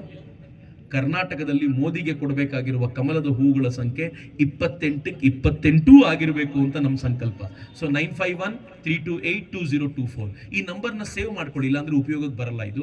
ಈ ನಂಬರ್ನ ಸೇವ್ ಮಾಡಿಕೊಂಡು ಇಮ್ಮಿಡಿಯೇಟ್ ಆಗಿ ಅದನ್ನು ನಮೋ ಬ್ರಿಗೇಡ್ ಅಂತಾನೋ, ನರೇಂದ್ರ ಮೋದಿ ಅಂತಾನೋ, ಚಕ್ರವರ್ತಿ ಅಂತಾನೋ ಏನಾದರೂ ಸೇವ್ ಮಾಡ್ಕೊಳ್ಳಿ. ಮಾಡ್ಕೊಂಡು ಒಂದು ವಾಟ್ಸಪ್ ಮೆಸೇಜ್ ಕಳಿಸಿ ನಮಗೆ. ತಕ್ಷಣ ನಿಮ್ಮ ಹೆಸರು, ನಿಮ್ಮ ಊರಿನ ಹೆಸರು. ಒಂದು 2 ದಿನ ಸಮಯ ಆಗ್ಬೋದು ನಮಗೆ. ನಾವು ಅದನ್ನು ಸೇವ್ ಮಾಡಿಕೊಂಡು ನಾನು ಏನೇನು ತೋರಿಸಿದ್ನಲ್ಲ ಅವೆಲ್ಲವನ್ನು ನಿಮ್ಮ ಮೊಬೈಲ್ಗೆ, ವಾಟ್ಸಪ್ಗೆ ಕಳಿಸ್ಕೊಡ್ಲಿಕ್ಕೆ ಶುರು ಮಾಡ್ತೀವಿ. ನೀವು ಅದನ್ನು ತೊಗೊಂಡು ನಿಮ್ಮ ಗ್ರೂಪ್ಗಳಲ್ಲಿ ಶೇರ್ ಮಾಡ್ತಾ ಇರ್ಲಿಕ್ಕೆ ಶುರು ಮಾಡಿ. ನರೇಂದ್ರ ಮೋದಿ ಅವರು ಏನು ಮಾಡಿದ್ರು ಅನ್ನೋ ವಿಚಾರ ಹೇಳ್ಬೋದು. ಅಷ್ಟೇ ಅಲ್ಲ, ಇನ್ನು ಕೆಲವು ದಿನಗಳಲ್ಲಿ ನರೇಂದ್ರ ಮೋದಿಯವ್ರ ಬಗ್ಗೆ ತುಂಬ ಸುಳ್ಳು ಹೇಳಲಿಕ್ಕಿದ್ದಾರೆ. ಆ ಸುಳ್ಳಿಗೆಲ್ಲ ಉತ್ತರವನ್ನು ನಿಮ್ಮ ಮೊಬೈಲ್ಗೆ ಕಳಿಸ್ಕೊಟ್ಬಿಡ್ತೀವಿ. ನೀವು ನಿಮ್ಮ ಗ್ರೂಪಿನ ಜೊತೆ ಫೈಟ್ ಮಾಡಲಿಕ್ಕೆ ಅನುಕೂಲವಾಗುವಂಥ ಪ್ರಯತ್ನ ದಯಮಾಡಿ ಈ ಒಂದು ಸಹಕಾರ ನಮ್ಗೆ ಕೊಡಿ. ನಾನು 3 ಪುಸ್ತಕ ನಿಮಗಾಗಿ ತಗೊಂಡು ಬಂದಿದ್ದೀನಿ. ಮೊದಲನೇದು ಚಿನ್ನದ ರಸ್ತೆ ಅಂತ. ಈ ಕಾಂಗ್ರೆಸ್ನವ್ರು ನಂಗೆ ತುಂಬ ಹಂಗಿಸ್ತಾ ಇದ್ರು, ಮೋದಿ ಚಿನ್ನದ ರಸ್ತೆ ಮಾಡ್ತಾರೆ ಅಂತ. ನಾನು ರೋಡಿನ ಬಗ್ಗೆ ಒಂದು 2-3 ಸ್ಲೈಡ್ ತೋರಿಸಿದ್ದೀನಿ. ಇಲ್ಲಿ ಒಟ್ಟು ಆ ಥರದ ಏನೇನಿದೆಯೋ ಅಷ್ಟು ಪುಸ್ತಕ ಇಲ್ಲಿದೆ. ಅಷ್ಟನ್ನು ನಾನು ಇದರಲ್ಲಿ ಈ ಪುಸ್ತಕದಲ್ಲಿದೆ. 2ನೇದು ಮೋದಿ ಫಾರಿನ್ ಟ್ರಿಪ್ ಅಂತ. ಕಡೆ ಬಾ, ಮಧ್ಯೆ ನಿಂತಿದೆಯಾ? ಮೋದಿ ಫಾರಿನ್ ಟ್ರಿಪ್ ಅಂತ, ಮೋದಿ ವಿದೇಶಕ್ಕೆ ಹೋಗಿ ಏನ್ ಮಾಡಿದ್ರು ಅನ್ನುವಂಥ ವಿವರಗಳುಳ್ಳಂಥ ಪುಸ್ತಕ ಇದರಲ್ಲಿದೆ. 3ನೇದು ಆರ್ಟಿಕಲ್ 370, ತಾಕತ್ತಿದ್ರೆ ತೆಗಿರು ಅಂತ ಕಾಂಗ್ರೆಸ್ಸಿಗರು ಹೇಳ್ತಿದ್ರು. ಮೋದಿ ತೆಗೆದ್ರು, ಏನೂ ಆಗಲಿಲ್ಲ. ಕಾಶ್ಮೀರ ಇಂಪ್ರೂವ್ ಆಯಿತು, ಇವತ್ತು ಭಾರತದೊಂದಿಗೆ ಒಂದಾಯಿತು. ಮೋದಿ ಹೇಗೆ ತೆಗೆದ್ರು, ಈ ದೇಶದಲ್ಲಿ ಹಿಂದೂ ಧರ್ಮಕ್ಕೋಸ್ಕರ ಏನು ಮಾಡಿದ್ರು ಅನ್ನೋಂಥ ವಿವರಗಳುಳ್ಳಂಥ ಪುಸ್ತಕ ಇದು. ಅದ್ರ ಜೊತೆಗೆ ಒಂದು ಕ್ಯಾಲೆಂಡರ್ ತಗೊಂಡು ಬಂದಿದ್ದೀನಿ. ಇದು ಕ್ಯಾಲೆಂಡರ್ ಅಲ್ಲ, ಸ್ಟಿಕ್ಕರ್. ಇದು ಇಷ್ಟು ದೊಡ್ಡದಿರುತ್ತೆ. ಇದನ್ನ ಮನೇಲಿ ಗಮ್ ಮಾಡ್ಬೋದು, ಹಾಗೆ ಇದೆ ಇದು. ಇದ್ರ ವಿಶೇಷ ಏನು ಅಂದರೆ ಜನವರಿಯಿಂದ ಡಿಸೆಂಬರ್ಗಲ್ಲ, ಸೆಪ್ಟೆಂಬರ್ನಿಂದ ಆಗಸ್ಟ್ಗೆ. ಸೆಪ್ಟೆಂಬರ್ ಮೋದಿ ಹುಟ್ಟಿದ್ದು, ಅಕ್ಟೋಬರ್ ಅಲ್ಲಿ ಮೊದಲನೇ ಬಾರಿಗೆ ಸಿಎಂ ಆದ್ರು, ನವೆಂಬರ್ ನಲ್ಲಿ ಅವರು ಡಿಮಾನಿಟೈಸೇಷನ್ ಮಾಡಿದ್ರು, ಡಿಸೆಂಬರ್ ನಲ್ಲಿ ಕಾಶಿ ಕಾರಿಡಾರ್ ಮಾಡಿದ್ರು, ಜನವರಿಯಲ್ಲಿ ಸಿಎ ತಗೊಂಡ್ಬಂದ್ರು, ಫೆಬ್ರವರಿನಲ್ಲಿ ನ್ಯಾಷನಲ್ ವಾರ್ ಮೆಮೋರಿಯಲ್ ಮಾಡಿದ್ರು, ಮಾರ್ಚ್ ನಲ್ಲಿ ಅವರು ಕೋವಿಡ್ ಫಸ್ಟ್ ಡೋಸ್ ವ್ಯಾಕ್ಸಿನ್ ತಗೊಂಡ್ರು, ಏಪ್ರಿಲ್ ನಲ್ಲಿ 100% ಹಳ್ಳಿಗಳಿಗೆ ಕರೆಂಟ್ ಕೊಟ್ಟರು, ಮೇ ತಿಂಗಳಲ್ಲಿ ಮೊದಲನೇ ಬಾರಿಗೆ ಪ್ರಧಾನಿ ಆದ್ರು, ಈಗ ಮತ್ತೊಮ್ಮೆ ಮೇ 15ಕ್ಕೆ ಮೇ ನರೇಂದ್ರ ದಾಮೋದರ ದಾಸ್ ಮೋದಿ ಅಂತ ದೆಹಲಿಯಿಂದ ಹೇಳಿದ್ರೆ ನಮ್ಮ ಪ್ರಯತ್ನ ಸಾರ್ಥಕ ಅಂತ ನಾವು ಭಾವಿಸಿದ್ದೀವಿ. ಇದು ಕ್ಯಾಲೆಂಡರ್ 10 ರೂಪಾಯಿ, ಪುಸ್ತಕ 30 ರೂಪಾಯಿಗೊಂದು, 90 ರೂಪಾಯಿ ಆಗುತ್ತೆ, ಇದೊಂದು 10 ರೂಪಾಯಿ. ಆದ್ರೆ ನನ್ನ ಕ್ಯಾಲೆಂಡರ್ ಒಂದೊಂದು ತಗೊಳ್ಳಿ ಅಂತ ಹೇಳಲ್ಲ, ಒಂದು 3-4 ಆದ್ರೂ ತಗೊಳ್ಳಿ, ಅಕ್ಕ ಪಕ್ಕದ ಮನೆಯವರಿಗೆ ಕನ್ವಿನ್ಸ್ ಮಾಡಿ ಅಲ್ಲೂ ಕ್ಯಾಲೆಂಡರ್ ಹಾಕ್ಸಿ. ಸೊ ದಟ್ ಎಲೆಕ್ಷನ್ ಟೈಮಲ್ಲಿ ಈ ಕಾಂಗ್ರೆಸ್ಸಿಗರು ಕೇಳಲಿಕ್ಕೆ ಬಂದಾಗ ಗೇಟಲ್ಲೇ ನಿಂತ್ಕೊಂಡು ಈ ಮನೆ ಕನ್ವರ್ಟ್ ಆಗೋಗಿದೆ, ಹೋಗಿ ಉಪಯೋಗ ಇಲ್ಲ ಅಂತ ಅಲ್ಲಿಂದನೇ ವಾಪಸ್ ಹೋಗ್ಲಿಕ್ಕೆ ಬೇಕಾಗಿರುವ ಎಲ್ಲ ಪ್ರಯತ್ನವನ್ನು ನಾವು ಮಾಡೋಣ. ನರೇಂದ್ರ ಮೋದಿ ಅವರನ್ನ ಮತ್ತೊಮ್ಮೆ ಪ್ರಧಾನಿ ಮಾಡೋಣ. ನನಗೆ ಇನ್ನೊಂದು ಆಸೆ ಇದೆ, ನರೇಂದ್ರ ಮೋದಿ ಅವರು ಇರ್ತಾರೆ, ಅವ್ರ ನಂತರ ಯೋಗಿಜಿ ಬಂದಲ್ಲಿ ಕೂತ್ಕೋಬೇಕಲ್ಲ, ಹಂಗೆ ಕೂತ್ಕೋಬೇಕು ಅಂತಂದ್ರೆ ನರೇಂದ್ರ ಮೋದಿ ಅವರು ಈಗ ಇರಲೇಬೇಕು ಎನ್ನುವಂತ ಈ ಮನಸ್ಥಿತಿಯನ್ನ ನಾವು ಗಟ್ಟಿ ಮಾಡ್ಕೊಳ್ಳೋಣ ಅಂತ ನಾನು ಅತ್ಯಂತ ಕಳಕಳಿಯಿಂದ ಕೇಳ್ಕೊಳ್ತಾ, ಮುಳುಬಾಗಿಲಿನ ಸಮಸ್ತರಿಗೂ ಪ್ರೀತಿಪೂರ್ವಕವಾಗಿ ವಂದಿಸ್ತಾ ನನ್ನ ಮಾತುಗಳನ್ನು ಮುಗಿಸೋಕ್ಕಿಂತ ಮುಂಚೆ ಎರಡೂ ಕೈಗಳನ್ನ ಗಾಳಿಗೆ ಬೀಸಿ ಒಮ್ಮೆ ಭಾರತ್ ಮಾತೆಗೆ ಜೈಕಾರ ಕೊಡಿ. ಬೋಲೋ ಭಾರತ್ ಮಾತಾ ಕೀ, ಬೋಲೋ ಭಾರತ್ ಮಾತಾ ಕೀ, ವಂದೇ ವಂದೇ, ಜೈ ಶ್ರೀರಾಮ್, ಜೈ ಶ್ರೀರಾಮ್, ಜೈ ಶ್ರೀರಾಮ್, ಜೈ ಹಿಂದ್.